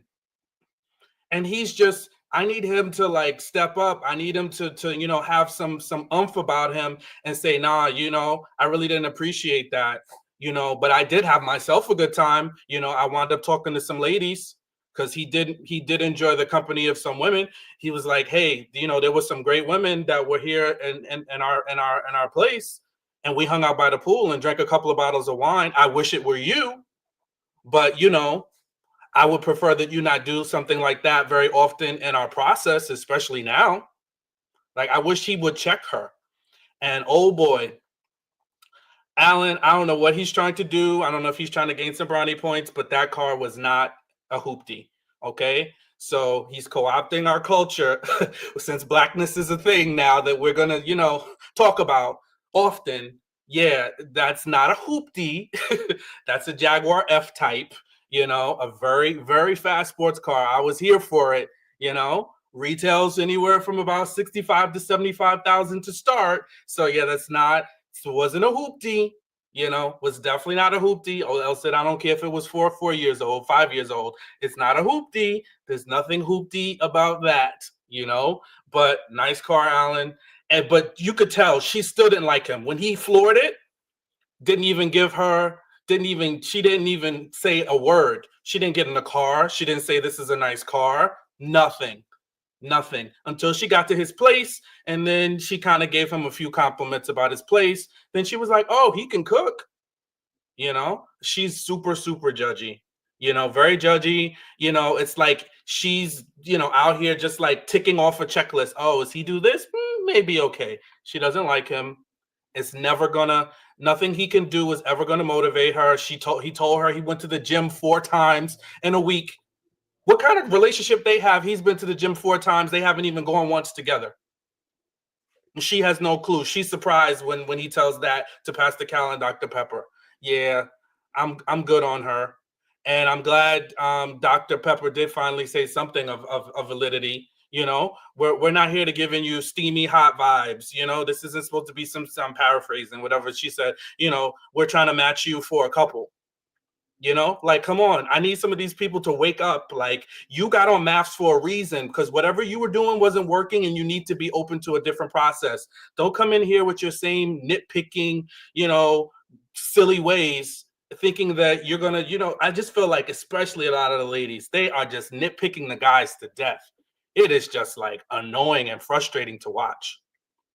Real quick, I think that Alan needs to be rooted a little bit more in the patriarchy and misogyny. If he came through with a little bit more, I like all my stuff is together, my ducks in a row, I think he would do a lot better with Madison. Like, Madison needs her like a cocky, confident, I hunt ducks on the weekends kind of white guy. That's what she needs. And Alan is giving, I'm all for dismantling, and I'm trying to, I volunteer and I go to Africa to don't volunteer my time and stuff like that.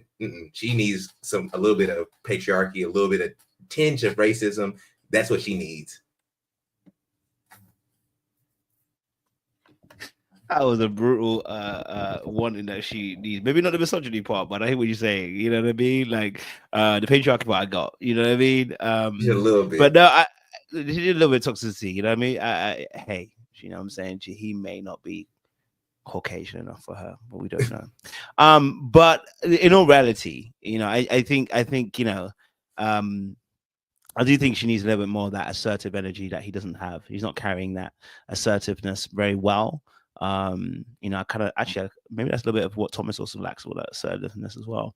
I see them both, but with speaking on Alan, I think he lacks with that assertiveness. But I would say as well, first and foremost, how do I go to gym 4 times? You're right, Sean. How can I go to gym 4 times and you never noticed that I went gym 4 times? Where was I going to? Did I not communicate with you? Did I not let you know, like, that I was going out to the gym? Like, are you not staying over anymore? Like, okay, one day you didn't come home. So wait, the other 3 days, were you not coming home too? Where were you? Because how was it the last 4 days you've not seen her gone to the gym? Like, we were meant to be together. So that was a bit weird. So I don't know what that's going on there. And obviously, with him and her, I mean, look, if she cheats with someone like David, I'm gonna be shooketh, because that brother doesn't look any better than Alan in any sense. But I think that there's an aspect where I feel like she wants someone to dominate, and I just don't think he's the man for the job. Yeah, that's just a reality situation.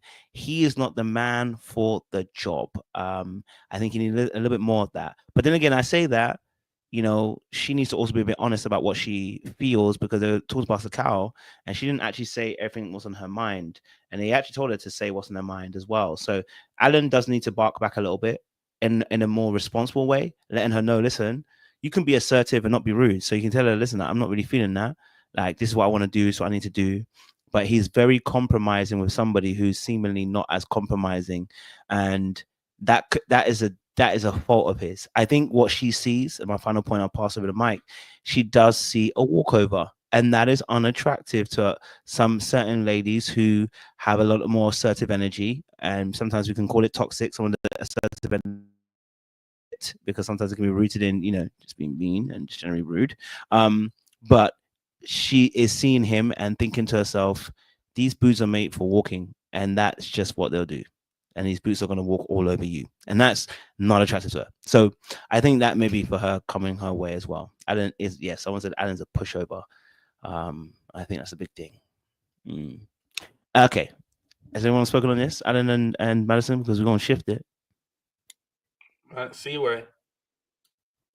Seaway. I don't need to add nothing else. We can keep going. She said, "Lift that woman to the wolves." Okay, no worries. All right, so She said that is not our business. Okay, so then we have Shejuan and Carla. I want to know what you guys' thoughts are on Shuan and Carla because baby, Carla is the problem. The worst. Carla is the problem. Don't Carla talk about is. Sean's Carla like that. Don't talk about Sean's Carla like that. Damn. We can Okay. touch Now, her wait a later. second now. Take it easy. Not too much. Not Wait, too what- much. Carla is the problem. I know. She got Wait, some what- issues. We can what talk Carla about do? it, but not 'Cause too much. I was watching on 2XP. What Carla do? Did I miss? She's the worst. Carla is a Debbie Downer. Carla ain't got no place to stay. Like Carla. Homeless. She's in between places, Phil. Don't easy. So she's a homosexual. Take it easy. I She find it living at the storage interesting. unit. She living at the storage unit. Carla is whack, yo. Carla is a Debbie Downer. What kind of free spirit, sound bowl mixing, hairdresser, juice drinking person is she? Carla is a Debbie Downer. He jokes and laughs too much? Carla, hey yo. And then she came to his apartment talking about his furniture. I personally thought the little TV stand he had, I thought that was like very cool. I was like, oh wow, that's different. That's nice. Carla, you ain't even got no furniture. Carla is whack, yo. She is the problem.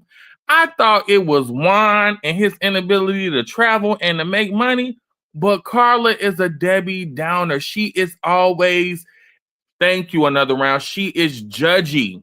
Carla is very judgy. She wants to say, oh, all about this energy stuff. Man, you have negative energy. You always got something negative to say. Carla whack, yo. She's the problem. Carla is the issue here in this relationship. Juan can't even make a joke because you always want to be serious. Come, yo, Carla whack.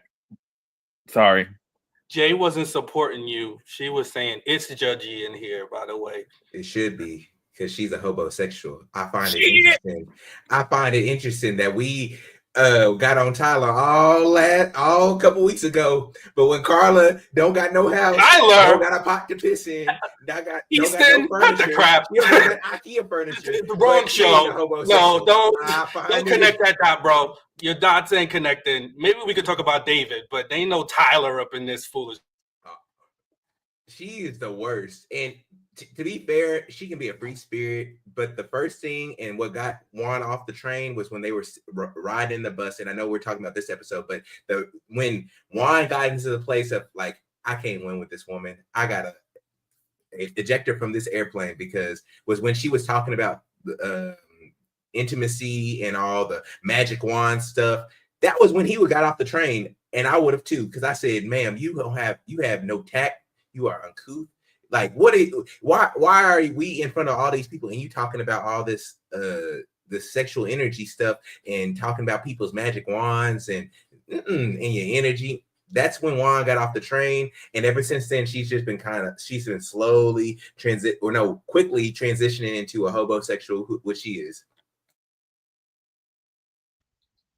And he poured for a stone for Carla, because I was like, why is she has the nerve to talk about the hammock in the corner. Girl, you don't have 4 walls.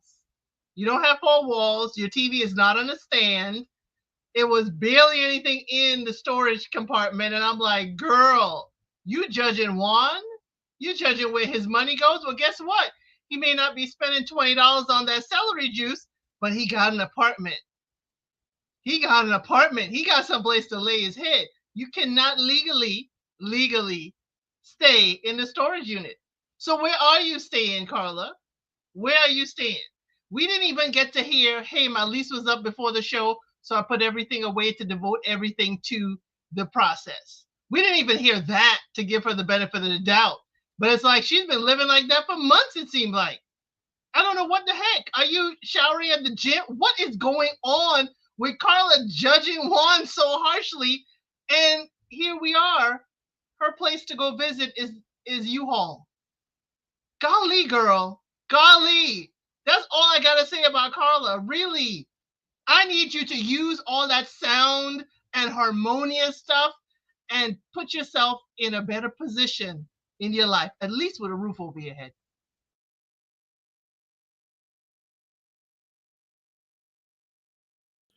Well, I'm going to concede in that Carla's living arrangements were not ideal. No, definitely not ideal living arrangements. You know, she should have, you know, maybe done a month to month or something.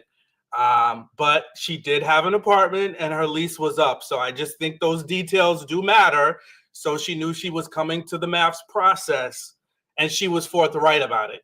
She didn't try to lie. She didn't take us to an Airbnb. She was forthright about where she stood. And it sounded like Juan wanted to stay in his place, whether he owns it or whether he has a longer term lease, but he wanted to stay there for the next couple of years. So, hey, I don't think he wants her to stay there with him, though. I can tell you that much. I don't think he wants her to be there. So I think Carla better look into some short-term leases because she's talking about what's going to happen after decision day. Baby girl, don't even what might happen next week once he gets sick of you and gives you the boot, because y'all ain't gonna be long for it. And I'm sorry, who was that? Phil talking about that freaking cart, that Home Depot cart he had that TV hitched up on? Nah, that was a little crazy. And his place looked messy. I mean, I'm not gonna lie, it did have the potential to be a nice place. It did look like the bones of a nice place, but it was hella messy and had stuff strewn everywhere. Sean, one second. At least he had a place, and that storage unit was messy as well. I'll give it to you, and I'm not gonna lie. And I said it. I said that was less than ideal, you know, conditions for her to be living. So now we know. No argument for me. So now we know she has to buy the celery juice because she can't blend it at home. She got no electricity. Well, nobody said that. She just needs to make sure she extends her lease, because unlike others that we'll talk about later, she's had an apartment recently and her lease ended around the time she was going into the show. So she's just going to have to expedite that process and not be moving in with Juan. Man, and that apartment lease come on camera to lay it back out. That apartment lease ending was too convenient for me, yo. Bingo. I'm just not a Carla fan. I thought it was Juan. I really, Sean, I was with you. I thought Juan was the problem. Carla is so negative, yo. She never says anything positive.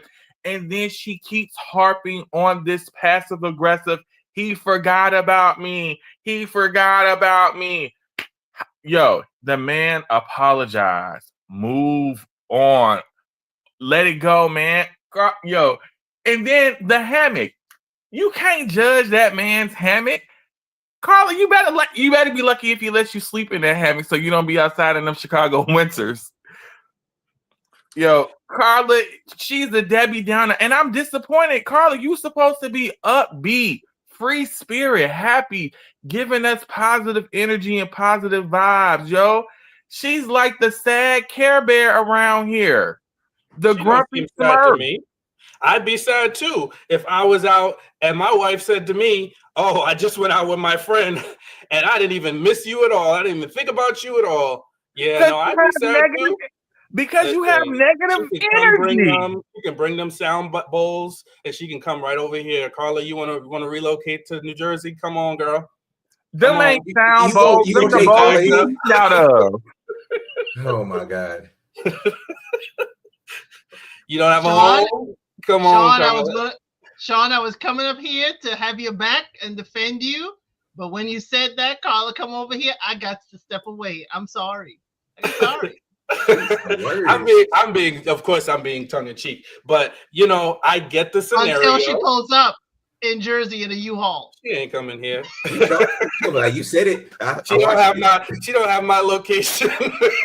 She need a place to stay. She'll be there. New Jersey is a big state, so she's gonna be far and wide trying to find out where I am.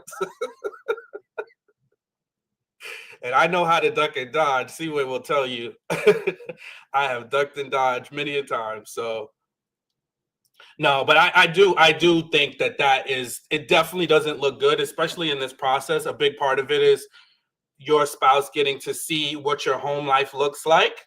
So, you know, I do, in all seriousness, I get that she should have managed that better and just done something in the short term. So at least she has a place. He can see how her things are laid out. He can see how she lives. And then also, just like she spoke about before, you know, she's had bad experiences with other spouses and moving into their spaces.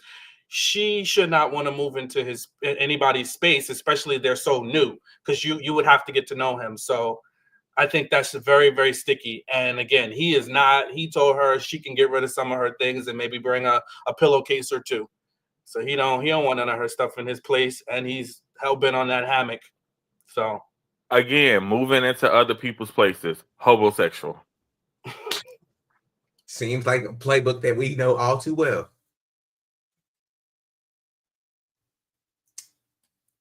We went over whole season seeing somebody did that.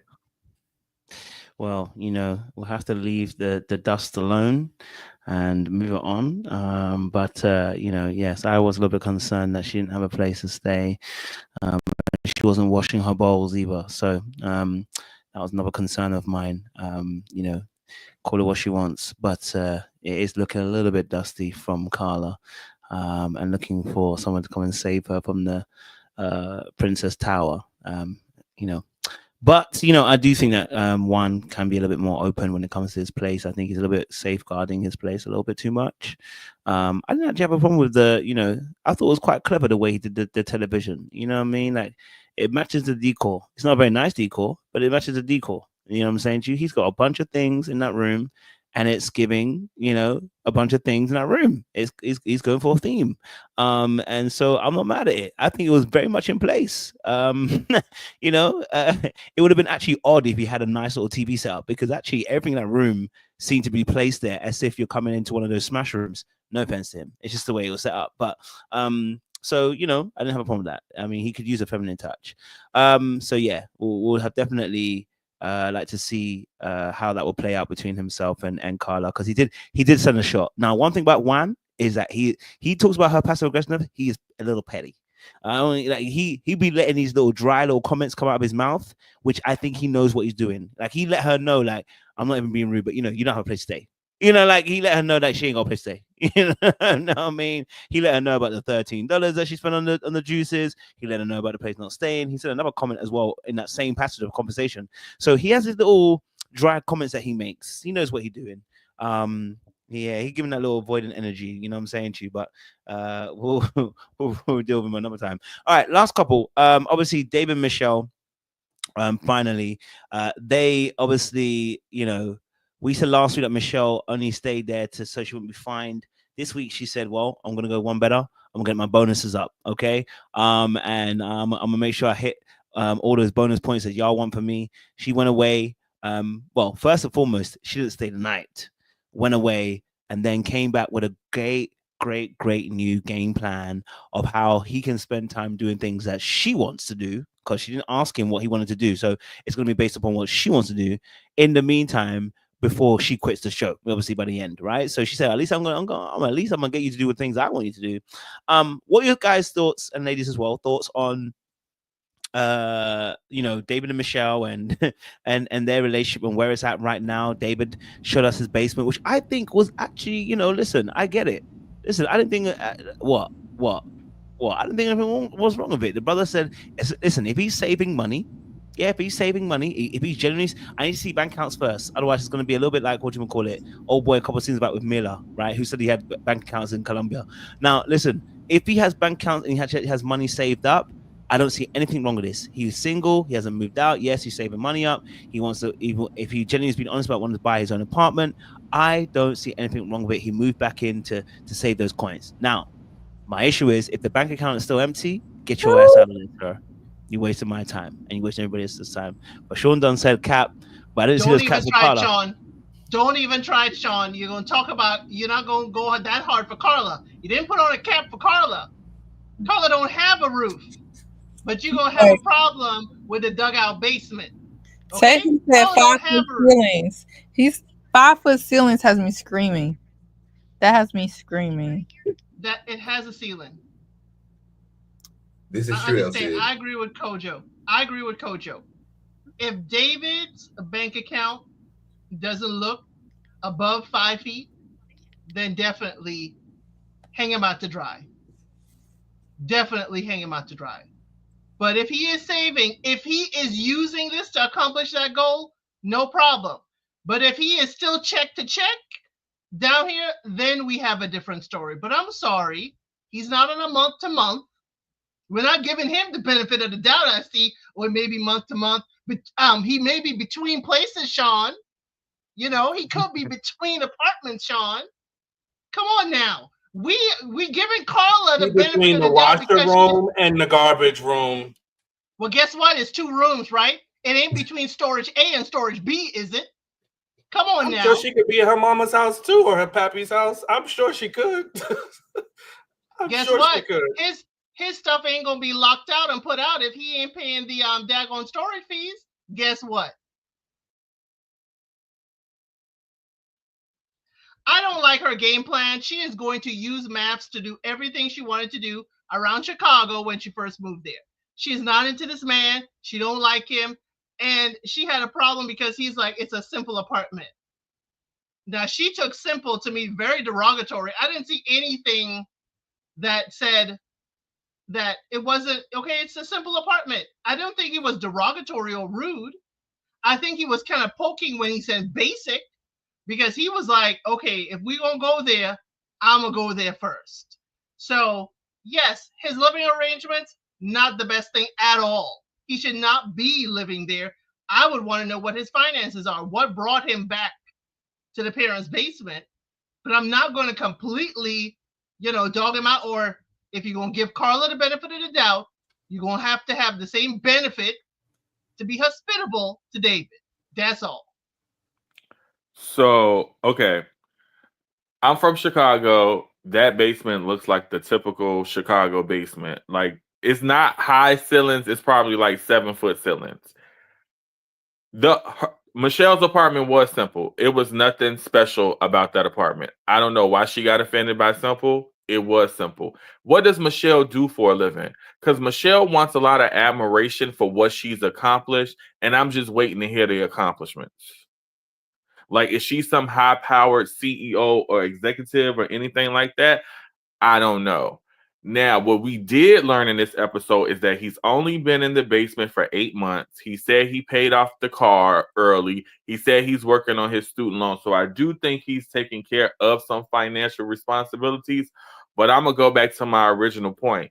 He's never asked her to move in the basement with him. If your apartment is so great, why don't you guys move into your apartment since you didn't like the basement? He's never asked her to come in the basement with him. He said he lives in the basement. He's being financially responsible.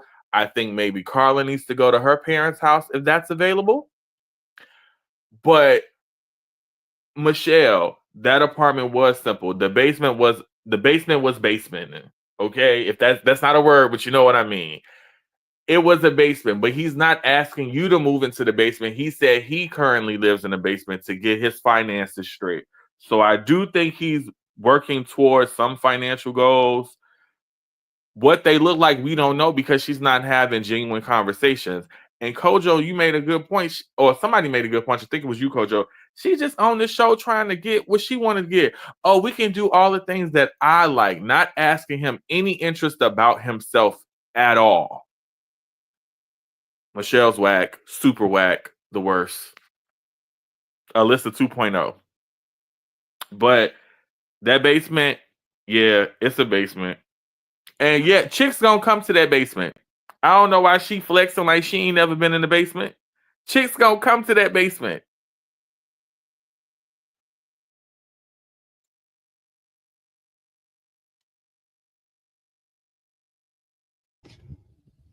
Any other thoughts on this couple, David and Michelle?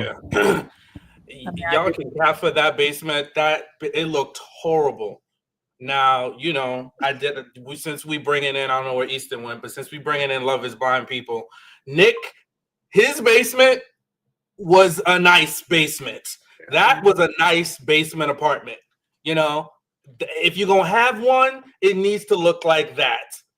This guy called it a studio. This doesn't look like a studio apartment to you? Like, David is all cap. He's all talk. And if y'all want to believe that he is got this great savings, then I got a piece of the Brooklyn Bridge that I'm going to sell you. And, you know, just hit me up after this and we'll negotiate a really good price. Because nobody living like that, it looks like they're ready to be married. That looks like how it looked when I came home, when I graduated college and I moved back home and all my stuff was just piled up. It looked crazy. He's 36. He had a keg in the middle of the thing and no couch whatsoever, not even a couch in sight. And you could tell by the look on his face, he's trying to gaslight this lady. He's trying to gaslight this lady and say, you know, yeah, I bring ladies back here, and you know, when I'm not here, I'm not even home that much. But I play darts 3 times a week, bro. Which one is it? Like, it's all cap. And then the experts did what they usually do, gaslighting people, talking about, well, we did tell you, would you be open if he was on his way out? The way she hemmed and hawed and wriggled around, good and hell well, that's not what she really wanted. Nobody wants that. And once they got and saw that basement, if they inspected that basement, I'm sorry. If I was visiting a friend, I would be concerned. I'd be concerned going to a friend's space that looks like that. His bed was on the floor. He didn't have a comforter. There were just sheets strewn about. He's 36. We need to be living a little bit better. Oh, God. Like, the bed was on the floor. Like, that's wild to me. And it looked crazy. Then he was like, my parents, they do laundry. And I feel bad for him because Michelle is mean as hell. You know, she's meaner than a wet cat. I'll give that to you. She is very mean to him. But him talking about his parents do laundry when he's out to work, lies. They are down there in that apartment, probably cussing him out, telling him, clean this room, make your bed. Dinner's ready. And he's upstairs. That's why there's no couch down there, because he hangs out upstairs in his parents' living room. Sean, I think you are bringing up great points. I think that he definitely embellished the severity or the lack of basement that he had. But at the same time, I think that she could have used this opportunity to speak more life into him and have a plan. Like, she didn't even want to come together. Here you effing go. You come always together for a plan. Life into some nonsense. Why every time you up here, you try to speak life into some god dog nonsense. Every single time. Man, Michelle is 38. You 3 years my teen. You need to pull me up by the bootstraps. No. What you talking about? Get me together. He needs to speak life into his. She's only 2 years older than him. They're in the same class, bro. Look, I live for this. You actually cracked me up. David, what's alive? You want to speak life into some speak life into my boy David. That's what. No. You need to deaden this situation. And the experts are wild as hell. And this is why people are getting down on Miss Curly Sue so bad, because she didn't even get matched with no bad guy. You could have been out here sad like this lady, like the white lady. Like, they did her bogus. This man is in a basement. We're talking about moot points here. She's still terrible. It don't matter if she's with him or with anybody else. She could be with Prince Aladdin. She is still gonna treat that man horribly. It don't matter. She's a terrible person. That part is true. So I don't care what we say. Regardless, he could be living. He don't have a pot to piss in. It don't matter. She's still a terrible person. He may be. So would we rather he had his stuff in the storage compartment and between apartments? Yes, if he could have decluttered that space, that's a fire hazard. If God forbid a fire breaks out, you can barely you're stepping over. Cap, Sean, cap, Sean. Y'all making it mad here. Everywhere. No, you know that was an episode of Hoarders. Elsa, I know you love to put your cap on for the patriarchy, but nah, baby girl, that place was a walking fire freaking hazard. Sean, I went don't all see in the dusty. problem with the basement. I really don't Except for understand you the go problem visit with him, him Phil. living in his You be parents' his wand, basement. you be the wand to him then, and Are be his y'all buddy. kidding me? I wouldn't even visit that. If my friend was living like that, I would send you some resources to get some help because Can I clearly just say there's a lot of something else, depression. though? I just want to say something else. You know what's unfortunate about this little mean white lady? I think the lesson that they could have taught Michelle if they actually gave her a reasonable candidate could have really saved her life. Like if she actually had a reasonable candidate that she could work through her kind of insufferable traits with, like they actually could have did something with her and maybe they could have changed her life. Instead, they match her with somebody who is just not a valuable or interesting candidate for anybody, and then gaslit her, talk about you guys need to reevaluate what you want out of life. He talk about his idea of success is what bullcrap did he say? Money ain't success. Clearly, you're in your mama basement. Good day, good night. Wait Good till he pull evening. Madison. Wait till he pull Madison away from Alan. I'm telling Ain't you, nobody want she gonna, Madison. she gonna put my boy together. He should take Madison. Ain't nobody want Madison. Take her. She's a fool. He better grow up. Actually, I mean, I don't think there's anything wrong with the everybody in basement. service and take Madison, please. But Michelle we're being a hasn't little been bit in a harsh. relationship in years, so she ain't a viable candidate either. Why you ain't got no man? You got all this success. You don't live in this non-simple but simple apartment. Why you ain't pulling no dudes? But she's insufferable. She told you that. She told you she insufferable. She Listen, admitted she it. got anxiety to the hilt. So But who are these light-skinned my black men apartment that she's simple, pulling? and you living Right. like the troll under the bridge, I'm gonna be insulted too. Y'all are killing me. I'm Because gonna At be least it's hella under a insulted. bridge. That can At least change it's though, under the Sean. bridge and not in the storage closet, okay? He has a roof over his head, and he can change that. Yeah, And it's his he's mama with and his Pappy's room. parents. Not with that But But he he mindset. can change move that. upstairs in the upstairs bedroom. Not That's with that even worse. mindset. Did y'all hear his mindset? He told y'all what he values out of life, and it's getting tattoos of his ex and living with his mama basement. Long as he Nah, happy. that was wild. No, That is he, wild. he was That is saying he wild. was paying off debt, so I think David does have a plan. The issue is that we Have you need heard of a more. lie before, Phil? Though We got to take people for face value. part have you do heard you- of a what Him lie? and a liar. Which part So- do you lie to me to say we don't question is whether he's going to be His lying? mama or not? lied too. They all in on it. They all some scammers. Because it's not. They may be, it's but not what makes you feel that congruent. way? The way he shows up in the world, since it's okay to judge, since it's okay to say what something looks like, the way he shows up in this world, it doesn't look like he's got stuff going on. And yes, El said, don't tell me there's millionaires that look like they're homeless. I know there are, but they don't look like they're millionaires. And that's what I'm telling you. He does not look like he has a savings account, because if he had a savings account, I don't know why he wouldn't have a couch in there. I don't know why he wouldn't have a bed frame. I don't know why he wouldn't have a He just moved comforter. in 8 months ago. And Carla's Wait, bed is on He the did floor not. in a Wait, storage He closet. was living in his parents' She ain't got a business. bed. It's a mattress. His family owned a bar. And this is another thing. His family owned a bar, and he lived upstairs in the bar. So he always been living off of them. Yes. Oh, No, Rose we said- don't know Rose that. said- It could have Rose- been a family business. Hold It on, was. You know that how the Hold on, Puerto y'all. Ricans get together? Puerto Ricans, they be doing family businesses and I- stuff. A lot of need- people do it, but that still doesn't mean it's his money. And that's my point. Okay. He ain't got no money. Okay? We don't know that yet, but I hear Look, what he you're saying. has all We the don't know that Not tattoos. yet. He looking got that had way. some. He's looking very unhoused in a house. Carla, Like Can Carla? we say that with Carla? Can we say that with Carla's We name in front can. of it? We can. Listen. It's not a debate. Can we say it? I'd like to clip it for future reference. Can we y'all say are being that? obtuse You can about clip it, save Carla. it, Y'all clip being it, roll it obtuse about down. Carla. But Somebody who look like they're not Carla the should be same. homeless. I just Carla's feel like- allowed to be homeless. You look like Carla. You got a cute little body like Carla. Her little personality. You could be homeless. It works for you.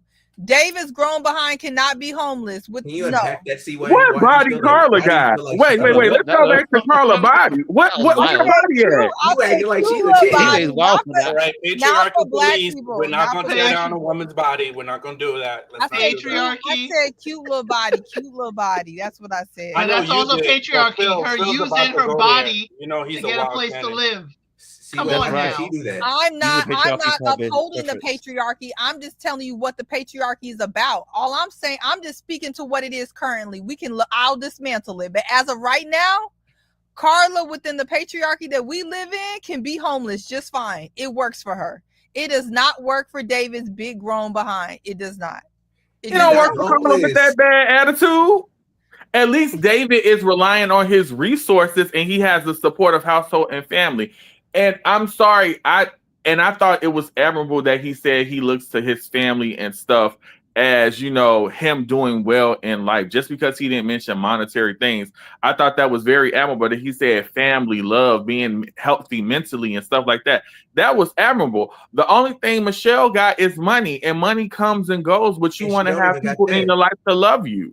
So I thought that was a great answer. I didn't think that was like a bad answer. Or maybe I'm just crazy tonight. He said David could barely fit in that basement. Yeah, I think you're doing a classic thing of you're seeing somebody's flaws and you're over, you know, it just kind of you're allowing that to erase the other person's flaws. No. Yeah, David is not. He came on here, wanted his white queen, and he is talking about I haven't smoked one cigarette. I haven't smoked one cigarette since she told me about it. Bro, cut it out. Cut it out. This is who you are. I'll stop cussing. I'll stop cussing. I'll do it for you. I'll do it for you. Cut it out. What is wrong with that? What is wrong with that? Because it's fake. It's fake. It's not who he is. He's trying to be a house nigga lying on TV for this exactly for this old looking white woman. And that's why I really don't care what happens to him. I'm gonna get down on him every time because I don't respect nothing he got going on. So the fact that he's being respectful and being dismissive, no, he's not being rude, he's not being disrespectful. You guys are trashing him for that. That is wild. Where are you and Sean going? Yo, that's hard. Where are you two going? You two are wild. That was hard. You wild boys out here. He's stepping and fetching, and I don't take it back, and I'll add more to it. He is stepping, fetching, tap dancing. I can keep going. He's doing all of that for that old faced white lady because he wants to be on TV, praying that she will share some of her money with him. He is a leech. She got more than him. She's an executive assistant. But she's living in West Loop in a nice apartment, so she's clearly doing fine. She's spending all her salary on that broom. And hey, EAs make six figures. So if she's an EA for a hedge fund or one of those corporations, she can make six figures and get a nice bonus. So no, she could. And David got a 4-story townhome. I believe it when I see it. No, wait. What behaviors have you guys seen? I just don't understand. I think with Michelle, I don't know. I think he lives with his family. Could the place be better? Yes, I ain't gonna lie. The basement can be better. He could have cleaned up, got a new comforter set or something, some new sheets. You know, he could have went to Ross or something and did something with the basement. But I don't think it's anything wrong with him living at home with his family if he's trying to reestablish himself. If he's not ready for marriage, yes, I can agree on that because you should be together. You should have your stuff financially set. Now, that part I will definitely agree on. But I still, when we talk about his answer on what he deems his life to be successful in, I still think that was a great answer. Phil, you probably have more discernment than this. I'm really confused why you not seeing that he's a con artist. That's not even the real answer. That's just the answer he had to give because he'd been in his mama basement, and then before that, he was living on top of his family business.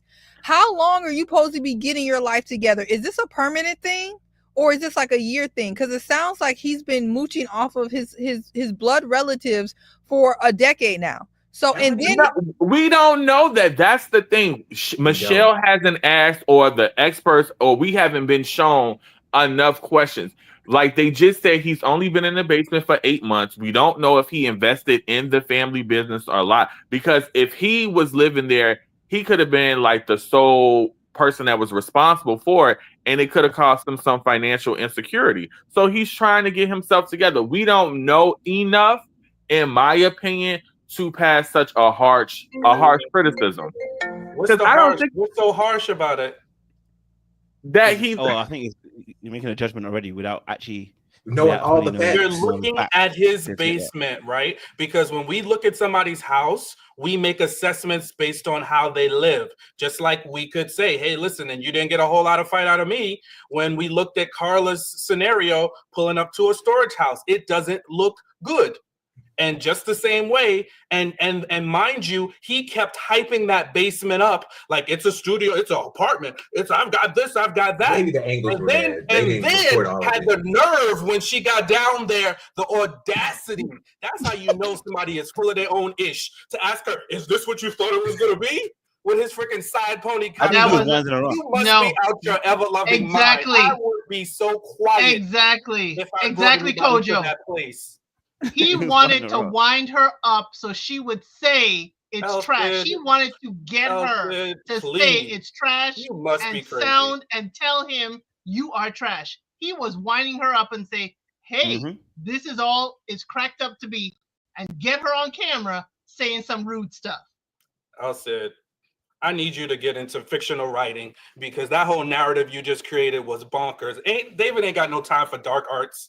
You know, come on now. He I is don't know. busy over here. He hyped that place up. He is a stereotypical guy that lies about their stuff and tries to make it more than what it is. And he knows, It may be. Maybe. he knows that But she's that still Michelle insufferable. is probably going to try to not. She already knows she's looking real bad, so she's trying to. But she got him with a couple of zingers. She was like, "No, this is exactly what I expected." But Crazy. this is what she asked for. The experts She did went not back ask for and that. said, The hey, experts did what the is this experts okay? do. They didn't. She didn't Is this ask for no okay? basement dwelling.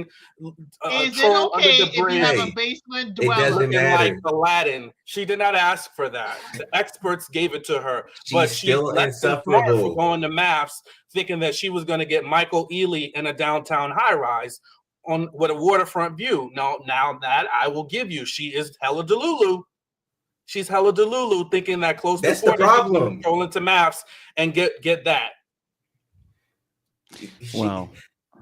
All I'm saying is David you could knock the dust off of David. That's a problem. He can get his money up. He can get a new job. You can knock that dust off. But somebody With a like Michelle, sledgehammer. oh, she ain't that. That's somebody. I something want in to the know. spirit. I want to know the profit of the condo he just sold 8 months ago. What's the Who? profit on that? Elson, you must be his godmama. You his godmama because you got all the deets on things that ain't even happened. So go ahead. No, I think it was actually there was a situation. I think it was mention of They that, but we said have to that. check it They out. a said They did lie, mention that. some concocted story that lying. he Okay. put together. Again, do We we have don't evidence have that enough- it was a lie? The evidence is that basement. I'm sorry, at 36 years old, you don't even sleep on a bed frame. You don't even have a sofa. Yeah, that's a problem. I'm Why does sorry. he need a sofa in there? There's There's no way. no living Even room. if you're No, in wait. your mama's Why does he need basement, a sofa? then you should have There's no living room. a means. You should have something that looks like that. I don't mean you got to live like, you're unhoused. He's living like he's unhoused. That is crazy. Yeah, because She's he's got, but still by the insufferable. information we've said, it's 8 months. Also, he hasn't dated in the last 3 years, so he's not really looking to update anything. And there's no space for a damn couch in that space. You ever seen? There's no space there. So again, I think we need to hear what he's got. I think we need a bit more information. I'm not saying that you're wrong, by the way. I'm saying that the only pushback I'll give is I need a bit more information to fully flesh it out to see where I'll go on. Because you can still be right. You know what I'm saying? I'm not fighting a hard stance that it's definitely. I'm just saying to you that I don't think we have enough information to go on to say it is definitely he is somebody who's lying and he's not telling the truth about what he's actually doing. Do you know what I'm saying? I think we need a bit more information to do that. But alas, we come to a great position of the night. So maybe my last super chat. Nicole said, "Are y'all being for real with this caping for David, or is it just to pass the time? Would y'all be okay if David was dating any woman in your life?" I would see and Sean on this 100%. Would I be okay with David dating anybody in my family? Well, first and foremost, they wouldn't be going on Married at First Sight, because if you go on Married at First Sight, you might open yourself up to somebody like this who's in transition mode. Okay, all right. So you know what I mean? Like that's what I'm gonna say. But so that's what I would say about that. But thank you for the super chat, Nicole. Much appreciated on that aspect as well.